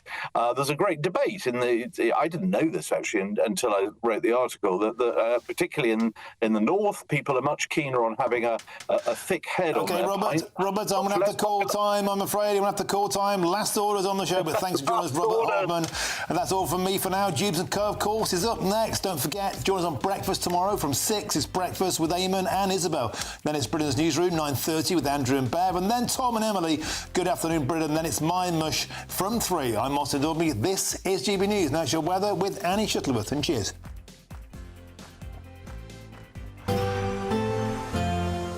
A brighter outlook with Box Solar, sponsors of weather on GB News. Hello again, welcome to your latest GB News weather update from the Met Office. The rest of the day will see further showers for many northern areas, but some evening sunshine to come as well. But across the north, that's where we've got low pressure in charge. It's bringing in a northerly wind as well. So here, it's still felt quite cool through today so far, and that cool feel will continue for the far north of Scotland. But the showers will tend to fade away, and actually there should be some late sunshine for many southern and central areas, even across the northwest as well. And then that will turn into a fairly clear night tonight. We could see some mist and fog around though by tomorrow morning, where we have seen any showers around, and temperatures will be around 11 or 12 degrees, similar to this morning by tomorrow morning. And some early sunshine as well, particularly across many central and eastern areas, away from any of that mist and fog. But actually across the north of Scotland, we've got this northerly wind dragging in some quite persistent rain through much of the night. So quite a cool feel here. But further south, across parts of Northern Ireland, parts of southwestern Scotland, we could see a bit more in the way of sunshine, highs and temperatures around 13 degrees first thing. Not too bad in the sunshine. Across the far south as well, once that mist and fog clears, it should be a fairly bright start to the day. But notice this very bright colour on the south and east. That's some heavy rain moving across parts of France and Belgium that could clip parts of Kent, Sussex and towards Essex in the southeast, possibly through Tuesday afternoon. Further north, we could see some heavy showers breaking out across parts of Scotland and northwest England, and there's going to be more cloud around tomorrow. The temperatures won't be quite as high, around 19 or 20 degrees for many areas. Cooler than that if you do get stuck under any more persistent rain. Then through Tuesday evening, many of those showers will tend to fade away. It should lead us into another fairly dry evening with some late evening sunshine, and there'll be more sunshine to come through the rest of the week as it starts to continue to feel a bit more like summer with temperatures around average. Bye-bye. That warm feeling inside from Boxed Boilers, sponsors of weather on GB News.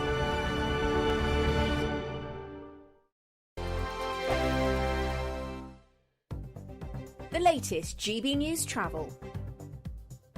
Good evening, I'm Johnny Ratner. Problems in North Yorkshire continue for the A174, which remains shut westbound just south of Grangetown at Old Lackenville for Greystones roundabout at the scene of an accident. One to bear in mind if you're heading to and from Middlesbrough tonight. On the M6 in Warwickshire, the northbound exit is shut at junction 3. The Coventry exit lane is also closed on the main carriageway, where a lorry's broken down and left a spillage behind.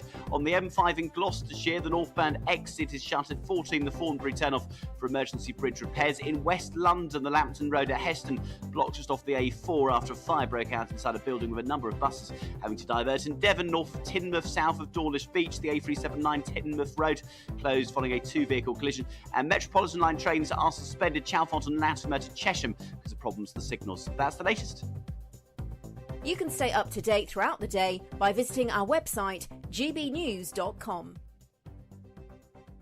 There's still time to win our Summer Spectacular with an incredible trio of treats, and you could win them. First, there's a fabulous £15,000 in tax-free cash to ensure this summer is special. What would you spend that on? Next, you'll also receive the latest iPhone 15 and a set of Apple AirPods. And finally, £500 to spend at your favourite UK attraction. For another chance to win the iPhone, treats and £15,000 cash, text prize to 63232. Text costs £2 plus one standard network rate message. You can also enter online at gbnews.com/win. Entries cost £2 or post your name and number to GB06 PO Box 8690 Derby DE1 9TT. UK only. Entrance must be 18 or over. Lines close at 5 p.m. on the 28th of June. Please check the closing time if listening or watching on demand. Good luck. Join me, Nana Akwe, for an informative, interactive news programme with a difference. It's fun. It's true. You're not wrong. No one will be cancelled. Lovely. Join me from 3 p.m. every weekend, only on GB News, Britain's news channel. In the GB newsroom, we bring you the news as it happens. With our team of dedicated journalists across the UK, GB News brings you accurate reporting of the day's topical agenda. When the news breaks, wherever and whenever it's happening, we'll be there. This is GB News, the People's Channel, Britain's news channel. Every Saturday, 10 till 12, we'll bring you all of the news that you need to know. We'll also remind you that there is so much to smile about. It's my favourite time of the week. I get to relax, enjoy some light-hearted stories, and let Ellie teach me about fashion too. That's Saturday Morning Live, every Saturday, 10 till 12. Only on GB News, Britain's news channel.